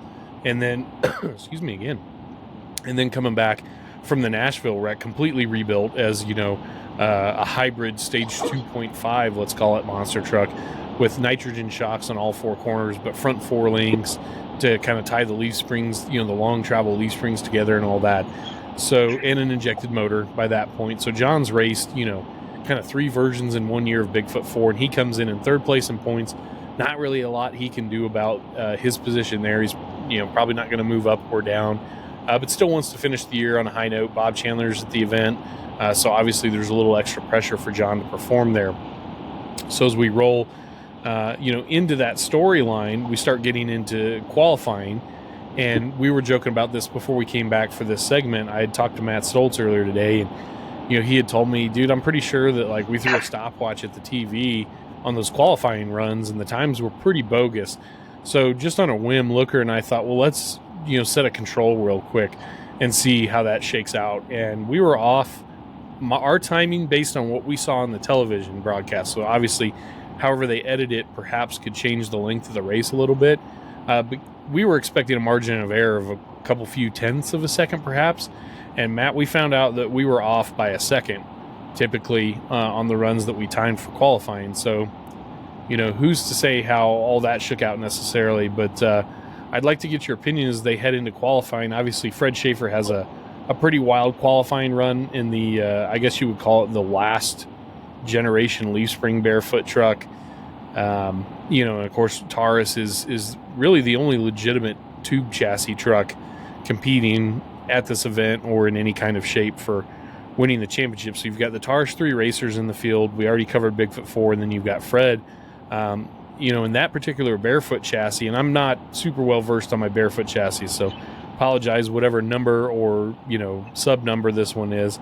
But it's very tightly sprung. A lot of rebound on this truck. It seems to, it has too stiff of a suspension with the leaf springs for as light as the rest of the truck is. And we've seen that truck from 89 and into 90 kind of underperforming at times because of how poorly it handled. So, Looker, I'll throw it over to you.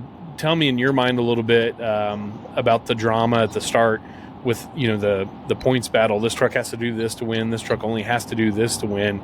In your mind, where does that kind of set things up after or during and so after? First, I'm going to backtrack just for a second. Like I said, a little bit of probable ADHD. I did not have cable growing up, so the monster trucks that I watched were the TNT series, where, like you said, Bigfoot 8 was run at. But kind of an interesting thing we've talked about in the past is all the events that were not televised and like routing of teams that the average fan would have no clue of. John Pyatt was running this series, but he also ran a bunch of TNT shows that year.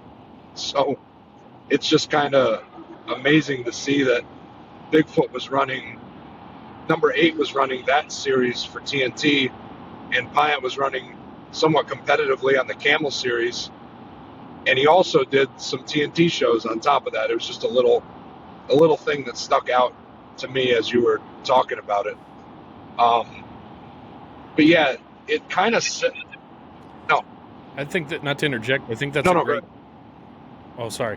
I was just gonna say, I think that's a great point. Like what we talked about with Dan Runte last week about having to overperform in an under-equipped truck against potentially better trucks. I mean, Fred's truck had way more power than Bigfoot 4 had and was a lot lighter. The Taurus truck had more power, was lighter, and a better suspension. So through the whole season, at many points, John was... And then you think about trucks like Four Wheel Crazy and First Blood. I'm watching those two trucks squaring away right now in round one. Those were exceptionally well-performing leaf spring trucks. So Pyatt not only had very equal competition to try and live up to at these and other shows like them, but he was definitely he was outgunned in the technology department, against the Barefoot and Taurus trucks. So anyways, I'll let you get back to your point, but just want to bring it up. It's kind of similar to what we talked absolutely. about. I would say those 4 trucks that you named would put Pyatt as the underdog, which I would think, not being the driver, you could probably speak to this, but kind of the nightmare situation for a driver would be the name is the top dog, but the truck and maybe your experience, meaning Pyatt, makes you the underdog. So you're the underdog to the drivers, you're the top dog to the fans. So, like, going into it, I would say compared to that Bigfoot 4 truck, and this is also these drivers, not just the chassis, but First Blood, Four Wheel Crazy, Barefoot, and Taurus all were outmatched for Bigfoot 4 at that time period. I don't know if you agree or disagree, but all 4 of those trucks really could go out and win any event that they went to. Do you feel like that's a fair statement compared to Bigfoot 4? Yeah, I totally do, depending on the track arrangement and, other small variables like that. I think Bigfoot 4 had definitely made really big strides, by the time, and Pyatt had too. I mean, talk about a baptism by fire. Like, you do a few car crushes or small non-dirt shows or something at the tail end of 1989, and next thing you know, you're rolling out here to one of the premier indoor series is to, hold your own against some pretty heavy hitting competition. So I think by the time 4 got its bigger injected motor and, kind of the weird little front 4-link setup and things like that, and John's driving was catching up to it, I'm watching him, he was the benefactor of a lot of people's mistakes this night. I mean, here we are in round 1, and he's got Ray Perkowski with Evil Force, and, Ray botches it just like he did in qualifying, botches it coming out of the turn. Looks like he broke a tie rod. So the rear wheels are, tracking the wrong way, and so Pyatt kind of gets an easy run around the course there. In fact, I don't even know that as the night goes on, Pyatt makes a full and complete, under power run that he doesn't have to back off and, account for somebody else's breakage mistake. But anyhow, we're coming up to round 1 right here, and yes, I agree with you on your 4 being overmatched thing, but we'll get into the meat of the show here a little bit. So you're talking about round 1, and of course we have Taurus and Barefoot. So as legend has it, and as the timings on the TV show might have you believe, basically it seems like Jack was intentionally trying to sandbag a little in qualifying to manipulate the brackets to where he would have Fred in round 1, knowing that he needed to knock Fred out. I guess you could say he couldn't take a chance that somebody else would get beat by Fred, because then it's all for naught. So really his biggest hope was to line up with Fred and beat him in the first round. And then I know you appreciate this part, Looker, this weird staging duel that Jack and Fred get into. Both of these guys are running high dollar racing engines. I don't know if they were running dry blocks on either of those trucks probably at the time. I would guess not, maybe, but they're still getting into some kind of weird staging duel.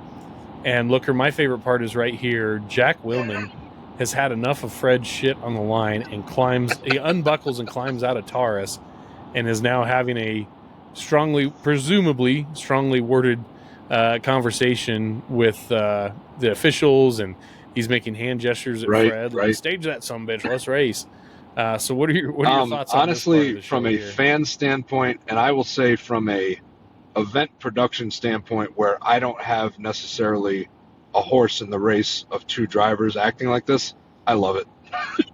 the competition, which it's called a monster truck show, really, because even though it's competition, it's generally for show. You're there to entertain the fans, but there are moments, and usually you get a few of these moments every show, but there's some moments in monster truck history that stand out as being just purely competitive moments, and this is one of them, where the championship, the year of battling, is on the line, and it's literally come down to this one race, and now this one moment before this one race is really it's starting to boil over on the starting line. And like you said, the high dollar engines, which you don't really have to be a gearhead to understand that when you're staging a monster truck, the engines are getting hot. The longer you do it, you're going to risk not only destroying a $50,000 engine or whatever they cost back then. Probably those ones were up in that price range. But you're going to, like I said, not only ruin the equipment, but you might overheat it before the race even starts, and you won't be able to go. So this is just a very tense moment.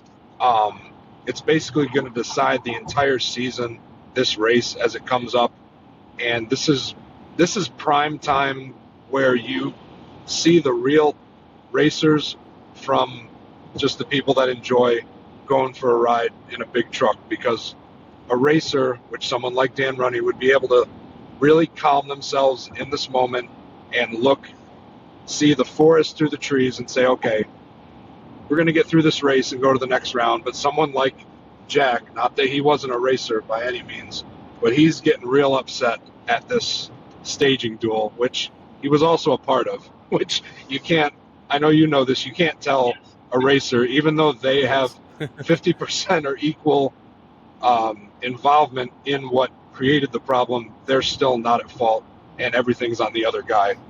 And yeah, it's one of those moments, right? Nothing's ever the driver's fault. Yeah, this is just. Well, so as we're getting into the no, I was just going to reiterate that this is one of those moments where everything's coming to a head, and you could cut the tension with a knife, as they say.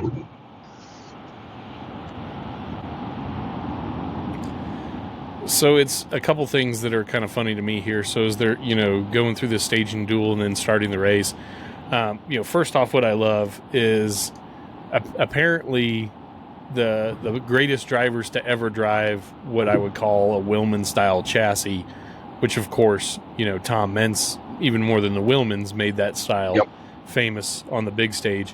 You got to be a bit of a madman behind the wheel, I guess, to want to drive one of those setups and be successful at it. I don't know why. But I mean, the way Jack drove out there does not align with my impression of Jack's personality. I mean, I met him much later on, obviously, 15 years after this was, probably closer to 20 years after this was recorded. But, I mean, driving like an absolute madman out there. And I am, scrolling back through the race here. So breaking it down a little bit as we go through the rounds here. And we'll get into the danger of the way this particular event was set up here in a little bit, when the real action in terms of sheer insanity and unhinged fear factor style risk taking, becomes center stage literally. But as they launch from the line, obviously Fred gets an outstanding launch. He's not running the turf tires on this truck, thankfully for him. He's running back cut cleated Goodyear tires and hooking really well, and everything goes off the rails in the first turn. So you talked about the arena being small, Matt, but then US Hot Rod did these guys no favor by making the turns so tight. I mean, they literally only have the width of the mud pit essentially to spin these trucks around on this greasy floor and then try and get straightened back up to, hit these cars at mid-track. The cars are centered off the finish line in the middle. They're not offset like what would become more traditional, at Chicago-style tracks in the future. But my God, I mean, Jack is doing all he can to try and keep Taurus on the runway, so to speak. And then, Fred is all over the place. I mean, he did not even complete what I would call one proper turn in this round. And obviously he has to throw it away at the very end because he's damn near to O'Hare Airport. He's so far off the track on his second turn. He gets all the way off the dirt and onto the concrete. So he comes off the car, is out of shape, and he is still pretty even with Fred, honestly, but then just way overdrives, understeers. He's on the concrete. Jack pulls it out. The crowd is literally losing their brains right now. But I'm looking at just people everywhere, Matt. I mean, the tunnel's full of people. There's officials standing in the corners on the sidelines. We'll get to the starter in the middle of the mud pit standing on a life raft made out of 2x4. But holy shit, dude. Like, if there was two trucks that were going to race each other that night that I wanted nothing to do with being in the middle of, my God, it would be Taurus and Barefoot, given everything that was on the line right there. I mean, I'm almost surprised this race didn't degrade into an even lower level of insanity. But now, as announcers, here's possibly the most relatable part of the show. So you have this beautifully coiffed Bret Kepner in his suit and tie, got his nice ESPN microphone. He's trying to interview Jack trackside here, at the end of the building, because now the plot's really thickened, right? Jack takes out Barefoot, and he's moving on. Now he needs to win the whole show. But then Fred fires Barefoot up, no helmet. He's wearing earmuffs to protect his ears, but no helmet.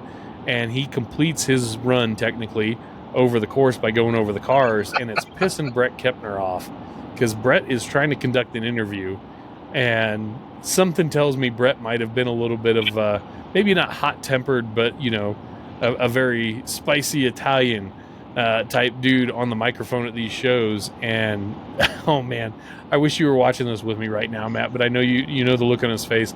Bret is trying to continue his interview, and then Fred fires up and just drives back past him again, and Kepner's like shaking his head, and he makes a face. I mean, if looks could kill, Kepner, Jack Sr., and Fred Schaefer are probably the three most heavily armed and dangerous people in this world at that point. 100%.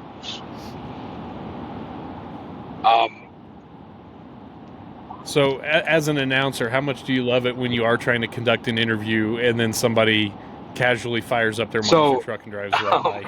As an announcer, the number one rule, no matter how good your sound system is, it's not great to compete with a truck. I usually, unless the truck is really slowed down for making a turn or lining up a best trick or something, I don't usually talk over the trucks. And I've had moments where, like, I'll be starting to say something that a truck will fire up for whatever reason, and I'll just kind of stop talking because, it takes whatever you're doing and throws it right out the window. And I guess for this situation, luckily, I've never done any like real high profile TV events, because my default would be in this situation, just drop the mic and wait for him to stop, and we'll get back to it when he's done doing whatever he's doing. But being on TV, that's not necessarily how you would want to conduct yourself. Like, basically saying I'm not criticizing him trying to continue on. That's just in my field of work, the shows that I do, I would just stop. And that's got to be really frustrating, especially when the race is over. There's no reason for this to be happening. Right. Well, here's where the plot even gets a little more wild in my mind. So, and I'm not claiming to be an expert on this event. Hit up Matt Stoltz probably if you want a little more expert analysis. They've no doubt gone deeper into this than we have, but I'm sitting here looking at this thing, and obviously when Four Wheel Crazy and First Blood had their first round matchup, I'm presuming Four Wheel Crazy might have broken an axle in the rear, and that left him with only front pinion brakes, and so he checks into the wall at the end of the arena quite hard. Would not be surprised if it caused a bit of frame damage, certainly a bit of body damage. So he was out, despite winning his round against First Blood. So, as we know, in monster trucks, rule books or rules of competition can be a bit arbitrary sometimes.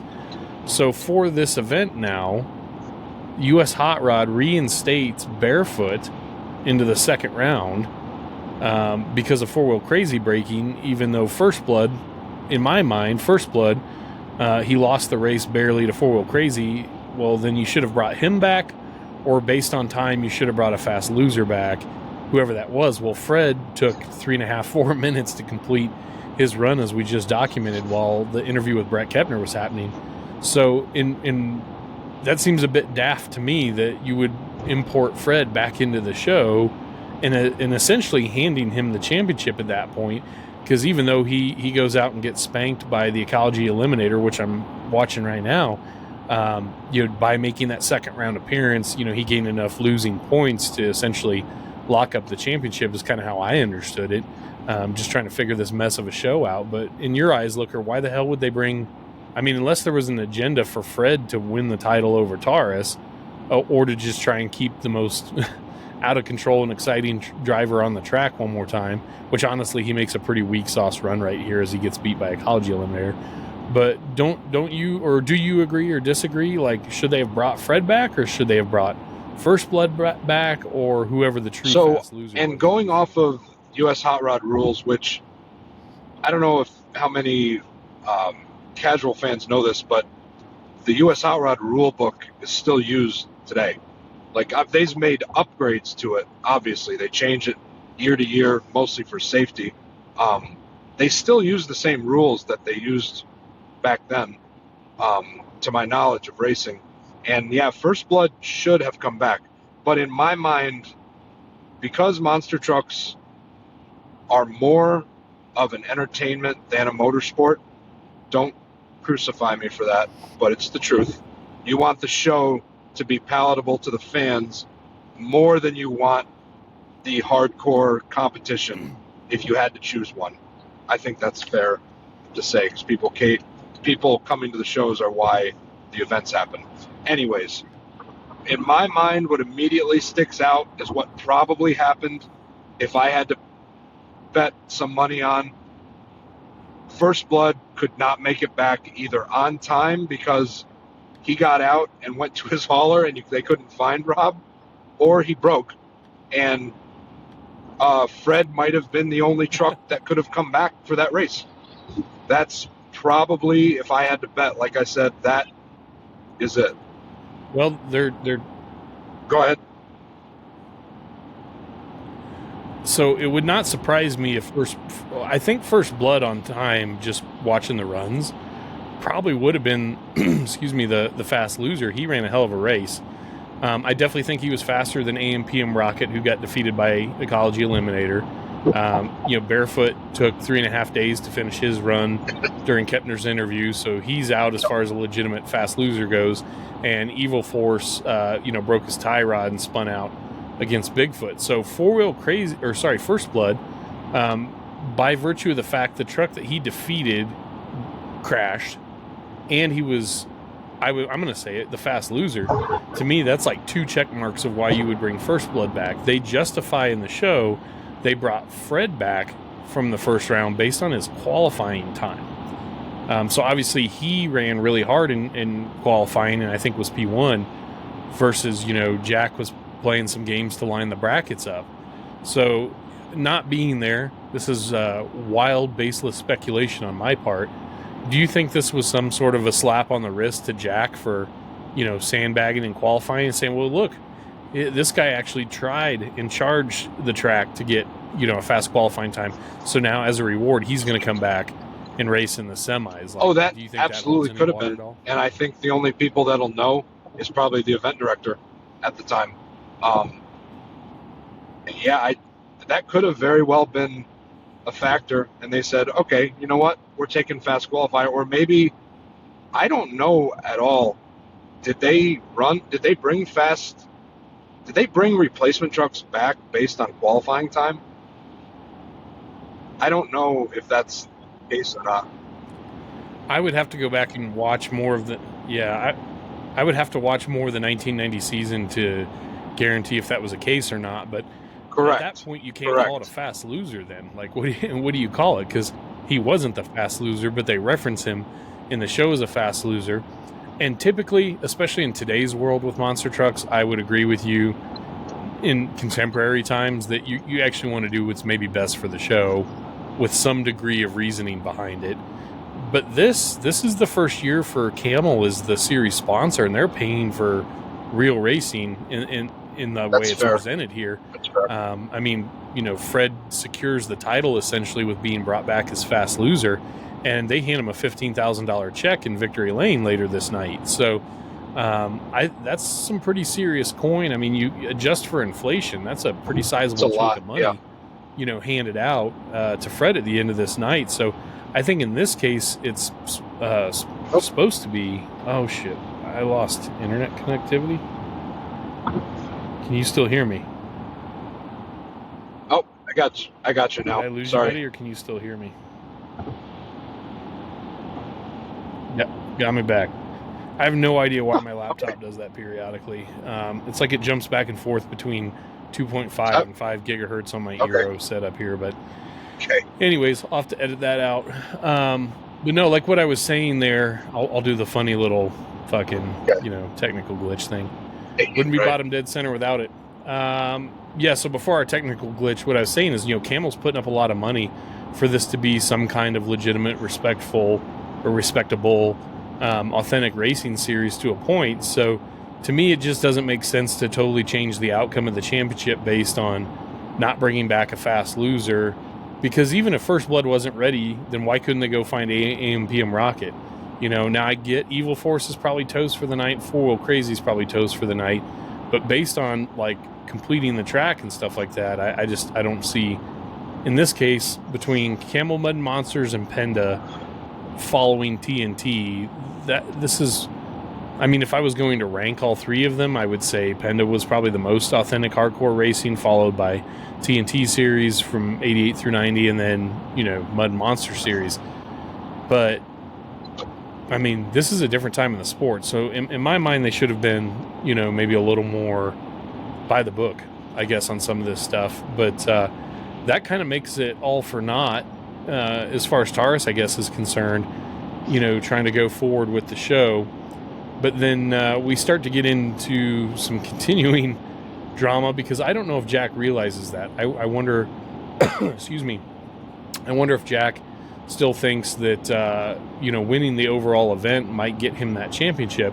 So we find ourselves in the semifinals of the monster trucks here. We've got Bigfoot Ford and John Pyant lining up against Jack Willman and Taurus. And so, Matt, this is where we get to talk about one of the scariest and most infamous incidents in monster truck racing history, and that is in the Chicago style course with the monster trucks racing roundy round along the outside walls in the starting and shutdown lanes or end zones of this mud pit. We have the US Hot Rods starter and the Christmas tree perched on a mud covered plywood board in the middle of the mud pit. And this dude, so we get through our first turn, both trucks are pretty dead even. Both trucks wash out a little bit in the second turn. Taurus gets incredibly out of shape. John Pyant, I believe, sees this Taurus truck way out of shape on the concrete, coming almost, on a B towards him. And the starter guy's in the middle of the track too. So Pyant just kind of checks up and stops at the ramp approach for his set of cars. And Jack just absolutely goes apeshit in the corner. I mean, it's like he's racing barefoot all over again, washes out way wide onto the concrete, and then just goes way out of shape up the ramp.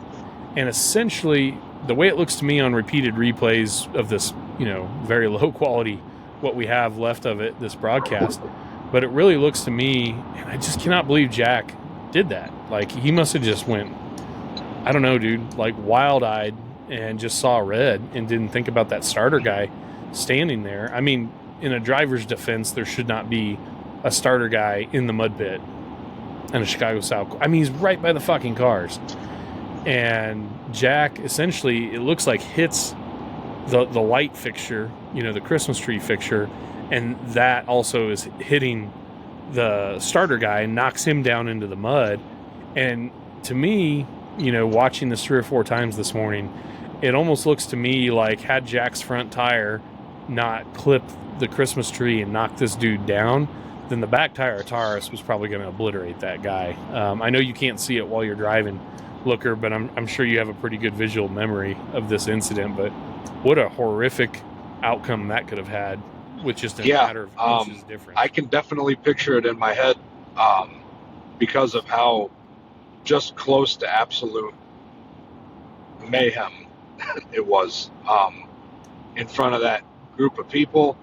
I mean, that guy would have been killed in front of that crowd and on the TV broadcast as well. Just not. I mean, I'm sure they wouldn't have shown it on the TV broadcast, but it's bad enough what you could see, the way it ended up right there. Even recently, there's still moments in shows where you think to yourself, that really wasn't a great setup. This is up there for being one of the poorest decisions for whoever set it up, and honestly, that starter walking out there and staging the trucks, and after the first race going, yeah, I'm going to keep doing this for the rest of the night. Because there are moments when you work at a show where you don't realize the bad position you're in until it's happening. But then maybe after the first time that you're in that position, you say, okay, we're not going to do this the next time because I really just dodged a bullet the first time. And yeah, sorry, go ahead.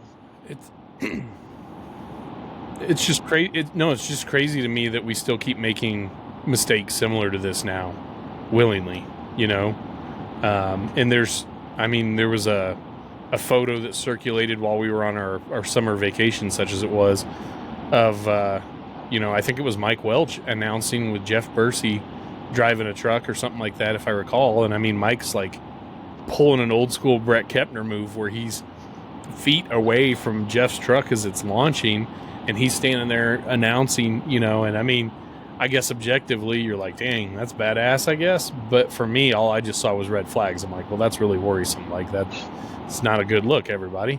We should not be doing that in 2025. And so here we are, 30 some odd years on from this deal here in Rosemont. And never mind the gentleman. I mean, there's 5 or 6 different ways we could have figured out the starting light situation to not have a human being, 8 feet away from the set of cars stuck on an island.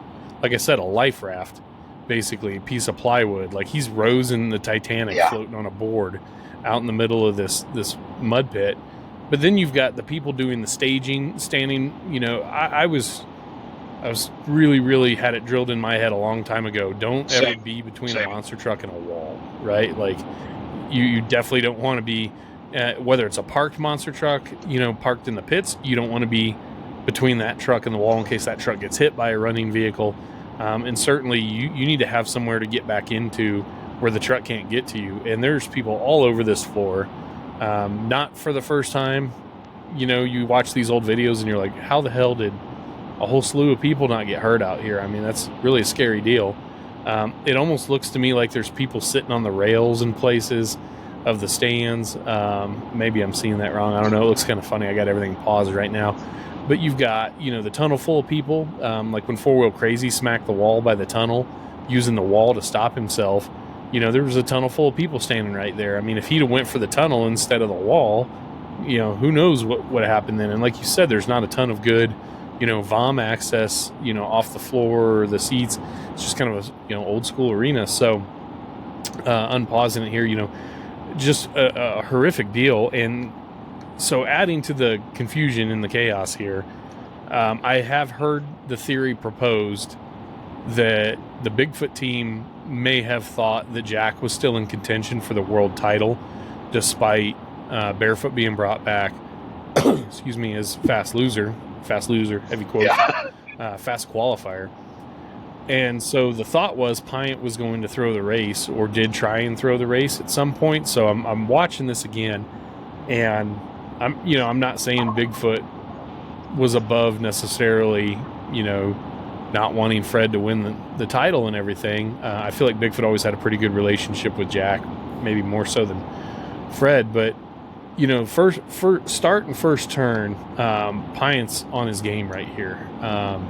They both leave the line really hard, and I guess if there was a track that 4 was going to have some luck at, it's kind of a greasy turning course like this, because 4 could get around a turn all right, but with it being greased up a little bit out there, it's still having leaf springs and being more of a bouncy truck in the turns. Pyatt was able to overcome some of that with the fact that the floor was pretty greasy and kind of forgiving for a truck like Bigfoot 4. So the truck was actually getting around pretty good. The second turn, Pyatt washes out a little bit in that turn. I'm just keeping it on repeat here, man. Like, this is a big round of racing to try and break down. So you get through the first turn. Pyatt washes out a little wide, but cuts a pretty good turn. And now he's back across the cars, half a truck length ahead of Willman. Willman takes a funky landing as he comes off, way overshoots the turn, overcooks it, and then I'm reaching for all the pause buttons here. So right before Willman lines up to try and accidentally unalive our starter guy on his muddy life raft, he understeers wildly off the track onto the concrete, like what we've been seeing all night with that truck and Barefoot particularly. And there's a guy standing against the wall over here. That the truck is just understeering towards this guy. I'm trying to get a look. I don't know if this guy's like a cop or something, or a security guard. He's kind of dressed in maybe security guard looking stuff here. I'm gonna get another good look as Jack washes out through that turn really, really badly. Yeah, I don't know. He's kind of dressed like a sheriff. Like, he's got dark brown pants and a light brown shirt on. But anyways, that dude's running for his life to not get pancaked between Taurus and the wall. And then, our starter guy I want to find that guy. I don't know if he's still around. Has anybody ever made contact? Let us know in the comments if anyone's ever made contact with the starter guy. I'd love to talk to him about it if he would let us. So it is alleged by some parties that Bigfoot starts to throw this race, Matt, in what would be the final turn coming to the finish line there. When all this stuff's happening with Jack, you're focused on, the wild Taurus ride. But like I said, Pyatt cut a good first turn, got over the cars good. He's ahead by half a truck length. Let's call it at the second time over the cars. So now we want to circle around for the third time. Pyatt backs her down a little bit, but it's also because he washes out towards the wall. And I feel like he was maybe a little concerned about, with your rear steering turn in the ass of the truck pushing out and the tires opened up like that, is he going to clip the edge of that wall or something? So I think there was a little bit of maybe, care he was trying to exercise there, because as he makes this turn right here, he sees, so Bigfoot is still on the dirt as he's completing his turn, and he's right at the edge, but he's got a pretty good opportunity to get square and, lean on the motor to try and win this deal, where he already sees that Jack has washed way out onto the concrete and is pushing, understeering way out towards the wall off the pad. I think at this point, for a split second, John might have thought, oh, well, maybe he'll throw it away like Fred did when the same thing happened to Fred the round before. And as you and I both know, Matt, that turns out not to be the case. I wish I could go back in time and do like still photography of this show, because some of the photos would be insane. I have the screen froze right here where 4 is making its approach to the ramp, and Taurus is literally pointed at a 45-degree angle across the arena. And from the end zone camera view, it looks like he's literally lined up right like he's trying to run. I know Jack wasn't. I'm just saying it looks like he's keyed up to try and cross-thread the mud pit and run the starter down. And he makes a last-minute steering input to driver's right in Taurus to try and get both front tires up the ramp of his cars. And the starter guy starts to make evasive movements. But Pyatt also completely checks up on Bigfoot at this point. Like, he shuts her down. And I don't know if some folks think he bungled the turn on purpose, or if some people think, checking up ahead of that ramp was in the plan. I think if Bigfoot, for any reason, was going to try and throw the race, and I still don't believe that they were, but if he was going to, there's other ways to throw the race besides just throwing the brakes on. before you go up the ramp. But Looker, this is seared in my mind watching this dude get knocked over into the pit. I guess the industry is so risk averse right now, and so, protective of trying to hush things when potentially bad or risky situations happen, and you shouldn't be posting that and all that. And unfortunately, I think the stuff should be getting posted so we can police ourselves and try and prevent accidents from happening in the future and try and learn from things.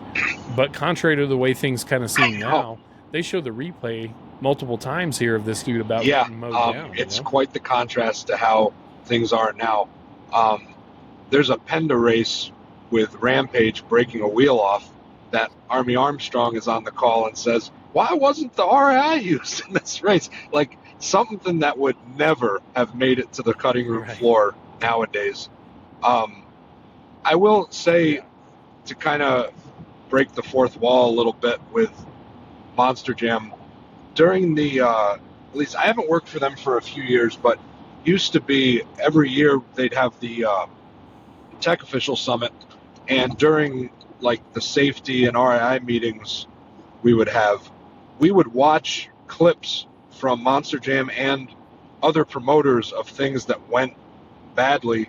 And this clip is one that we used to watch. They would show them from the early days up until recent ones. And, they would show it with no context, and newer people maybe didn't know what was going to happen. And they'd let it play and then pause it, and we would go through and say, what could have happened to prevent this? What should have been done differently? What would you do type thing? And I think to comment on John Pyant, he seemed like a very aware driver the times that I saw him. And I think if I had to pick a reason, like you said, it would be so easy to throw the race, just spin out in the muddy corner, or something like that. Exactly. You could red light if you wanted to. I think when he came around that corner, he probably saw Jack headed towards him. Even if he didn't see the starter, which he may have, he probably saw Jack headed towards him and said, whoa, a head-on collision with me going forward is going to hurt a lot more than him running into me, hopefully at a glancing blow, or at least with me stopped. It's going to hurt less doing that. He probably stopped because of how Taurus was driving, in my mind anyway. I can imagine how sick to your stomach you would become in, a couple thousandths of a second. You round that corner, you start dialing it up to hit the cars, but being that you're a left-hand drive truck and your head's right by the window, you can kind of see everything happening. And as you're coming around and trying to line up, I'm imagining it, how I would see it. And you see Taurus is headed right for your stack of cars, and there's a human being between Taurus and your stack of cars. What else can you really do with that situation? Like, at that point, charging ahead over the cars is probably going to cause you and Taurus to run into each other, potentially, if Jack didn't do that last minute.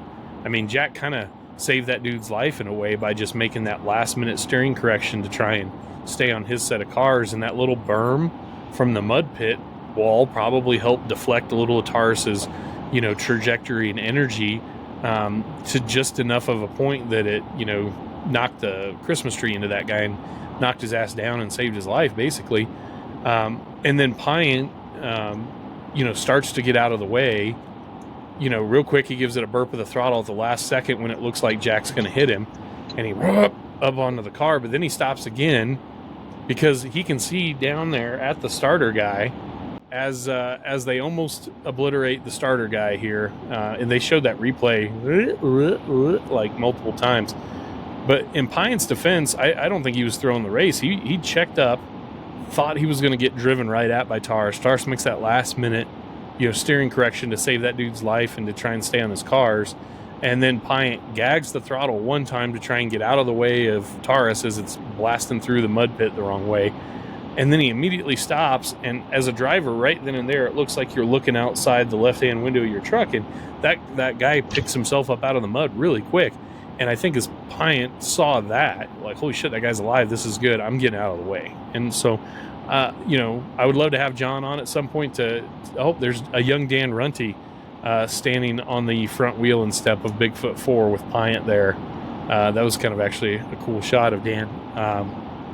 But yeah, that's cool. We got Bob Chandler, we got Dan Runte, we got Pyant in the truck.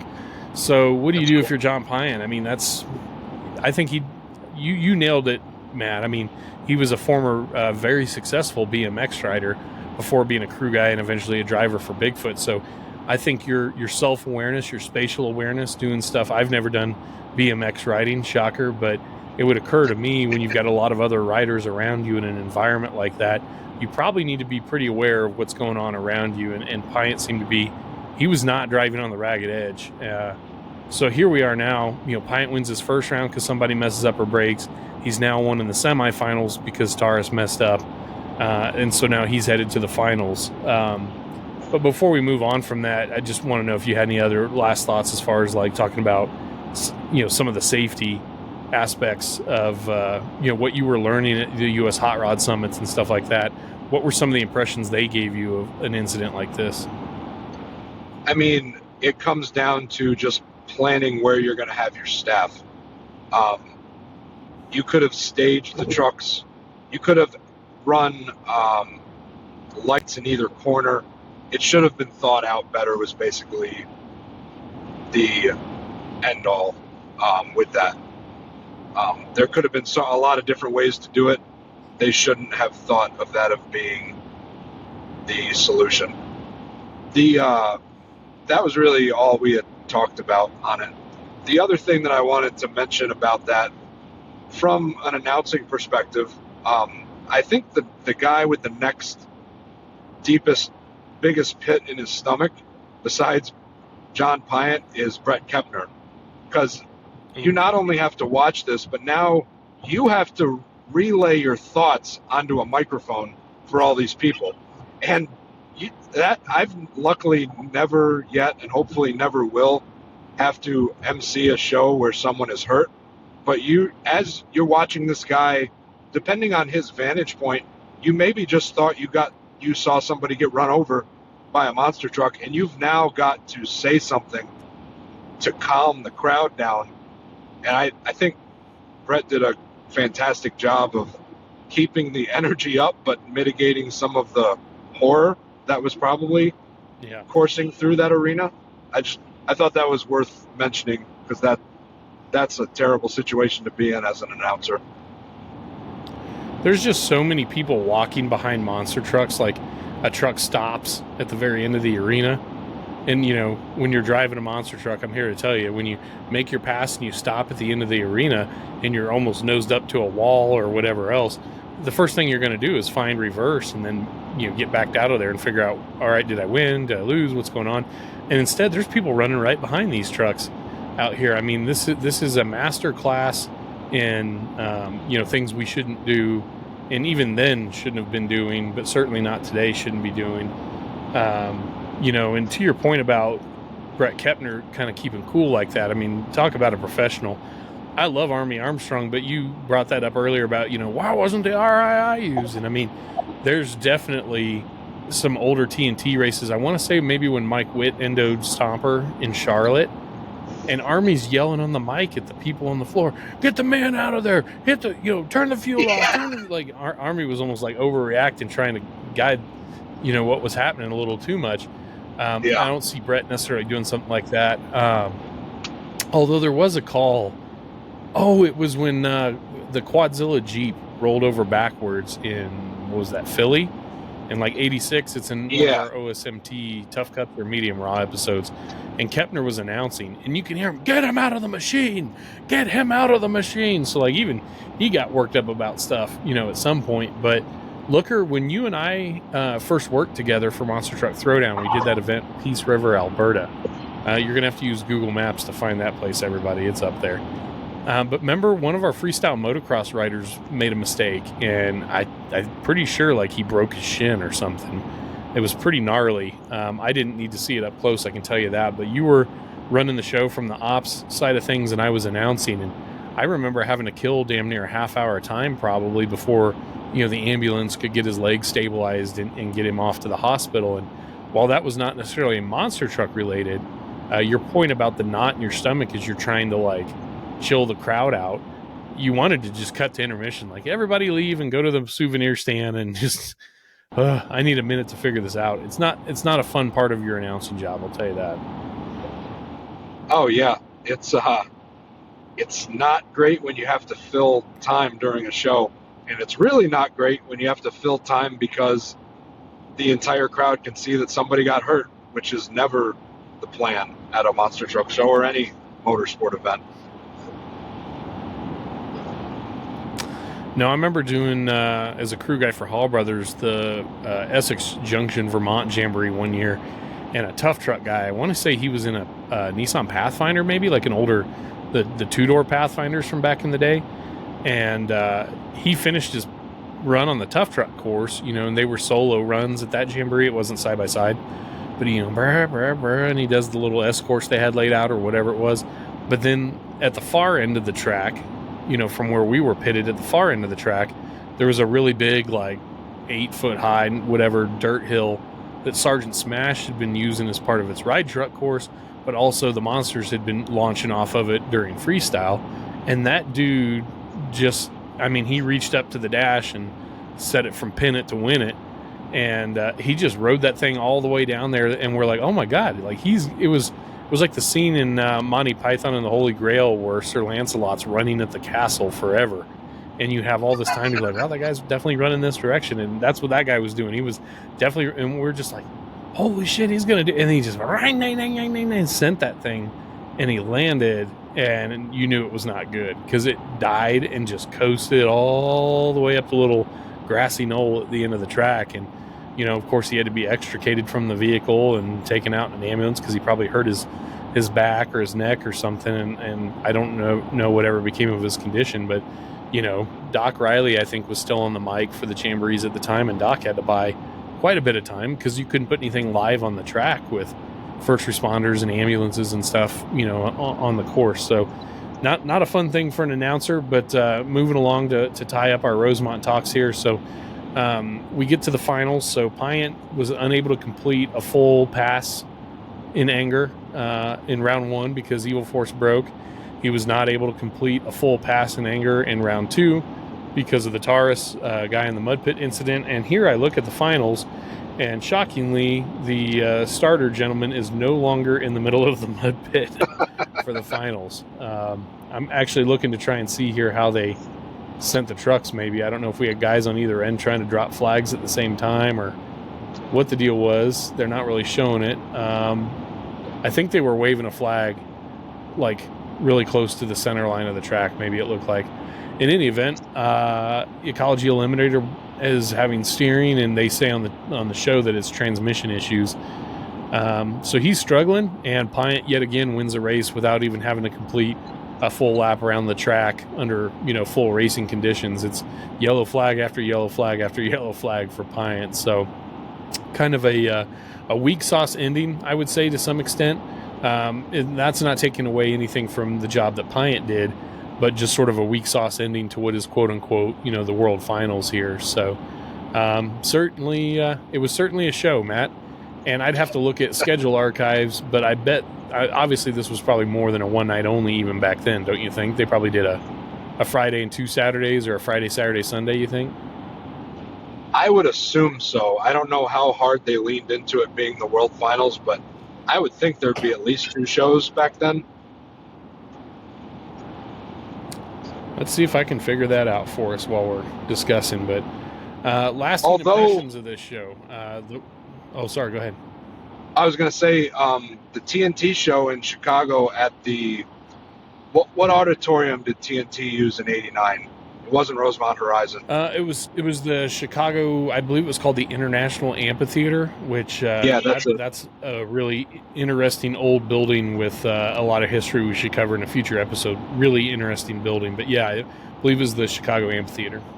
So that event, they had 4 or 5 shows that weekend. So this one may have been a more than 2 show weekend. I would have no way of knowing because that's hard to say, really. Yeah, I'm gonna try and figure it out right now. Excuse me. Wow, this was really late in the year, bud. This was right after Thanksgiving. So it looks like it was a 2-day event, November 30th, and it would have then been December 1st of 1990, Rosemont with Bigfoot 4, and sure enough, Dan Runte crewing. And literally the next weekend, they had the SRO Pace Awards Banquet in Orlando, Florida. Pretty interesting. I don't know why we're going off on this, but it's kind of cool. And then, it looks like that about wrapped up the competitive side of the schedule. Just a couple small shows and a USA show in Minneapolis for Bigfoot 8 to round out 1990. But lasting impressions from this show. So I'm guessing there was at least 2 shows here, if not 2 on Saturday to make it a 3-show weekend. So there is certainly rounds of racing and footage and points accumulation that we don't know actually what happened here. I have a hard time believing this isn't the Saturday night show when everything wrapped up as far as the tour goes, because anything after, like, they wouldn't be doing check presentations and, necessarily things like that if it was Friday night when all this stuff got locked up. So pretty wild stuff. Lasting impressions of this show for you, Matt. They kept doing the World Finals through Camel Mud and Monster Series, I guess, for the next couple of years after this. I wish we'd have seen, some more footage and stuff from some of those events, but how the World Finals have come far since then. That's right. Come far indeed they have. And another little, I don't know if I'd call it a lasting impression, but another thing that stuck out to me is the 2 West Coast trucks, Ecology Eliminator and AMPM Boss. I think you could add that to the list of trucks at this event that would have probably taken Bigfoot 4's number on a given day, because those were some hard running Leafer trucks. Yep. Yeah, and I think it's easy to underappreciate the impact that the Golden State trucks had on these USHRA shows for a lot of years. Like, when you really stop and think about it, Golden State trucks were performing at the highest levels of US hot rod competition from, call it 86 on. Until 91, 92. I think there's even footage that I have seen from 1993, I want to say, of Bigfoot 10 racing in San Diego with Gene Patterson driving, and the Golden State leaf spring trucks are still out there running even in 93. So those things stuck around for a long time and ran real well for a long time, and this show probably doesn't fully encapsulate how competitive they actually were, just given the mess of conditions and the nature of how the show was unfolding and things like that. So, but yeah, I think that was a pretty fun bit of bench racing on the 1990 U.S. Hot Rod World Finals from Rosemont. Certainly appreciate you sticking with us through the drive today, Looker. Yeah, I never know where you're going to be, so I always appreciate it when you're able to jump in. Yeah, I love it. It's always a good time. I think people are enjoying the show. I know I always do. It's good to talk and kind of bullshit and, get some. I always love having our guests on, but it's also good to do just the regular episodes and bench race, like you're saying. Always a good time. Yep, and we have some pretty interesting guests lined up for later in the year, I feel like. And, we are not actively pursuing guests like super hardcore. And I think part of that is just because we all are industry people. We're not trying to annoy or bother these people that are our friends or associates that we know probably have pretty limited free time to themselves because they're so busy with, their day-to-day in the business and things like that.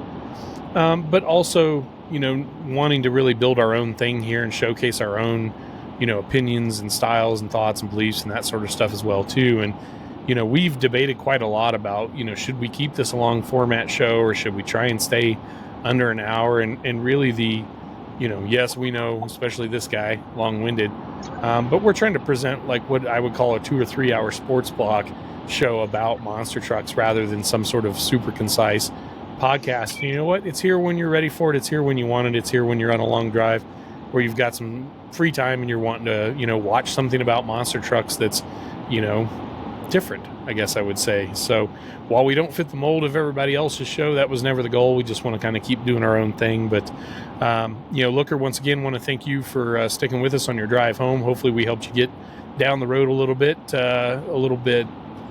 faster, let's say. Keep that between you and your lawyer, but hopefully it helped smooth your drive out for a little while. And don't stop absolutely. for chili dogs in Toledo. I also want to thank Iceman for jumping in with me for the very first of our Needle and Groove series break-ins there, and also Cody Saucier for dropping in. We want to wish Frank Krimmel all the best in getting that motor swapped out. Hopefully you don't have to start on it tonight. Few things are as disappointing as having to drive all day and then change a motor on a Sunday night when you get home. But we're thinking of you and all the work you're putting in out there for the Hot Wheels Monster Trucks Tour, Frank. So on behalf of myself and all the rest of the crew here at BDC, thank you guys for tuning in, and we'll see you in a couple weeks' time. Cheers.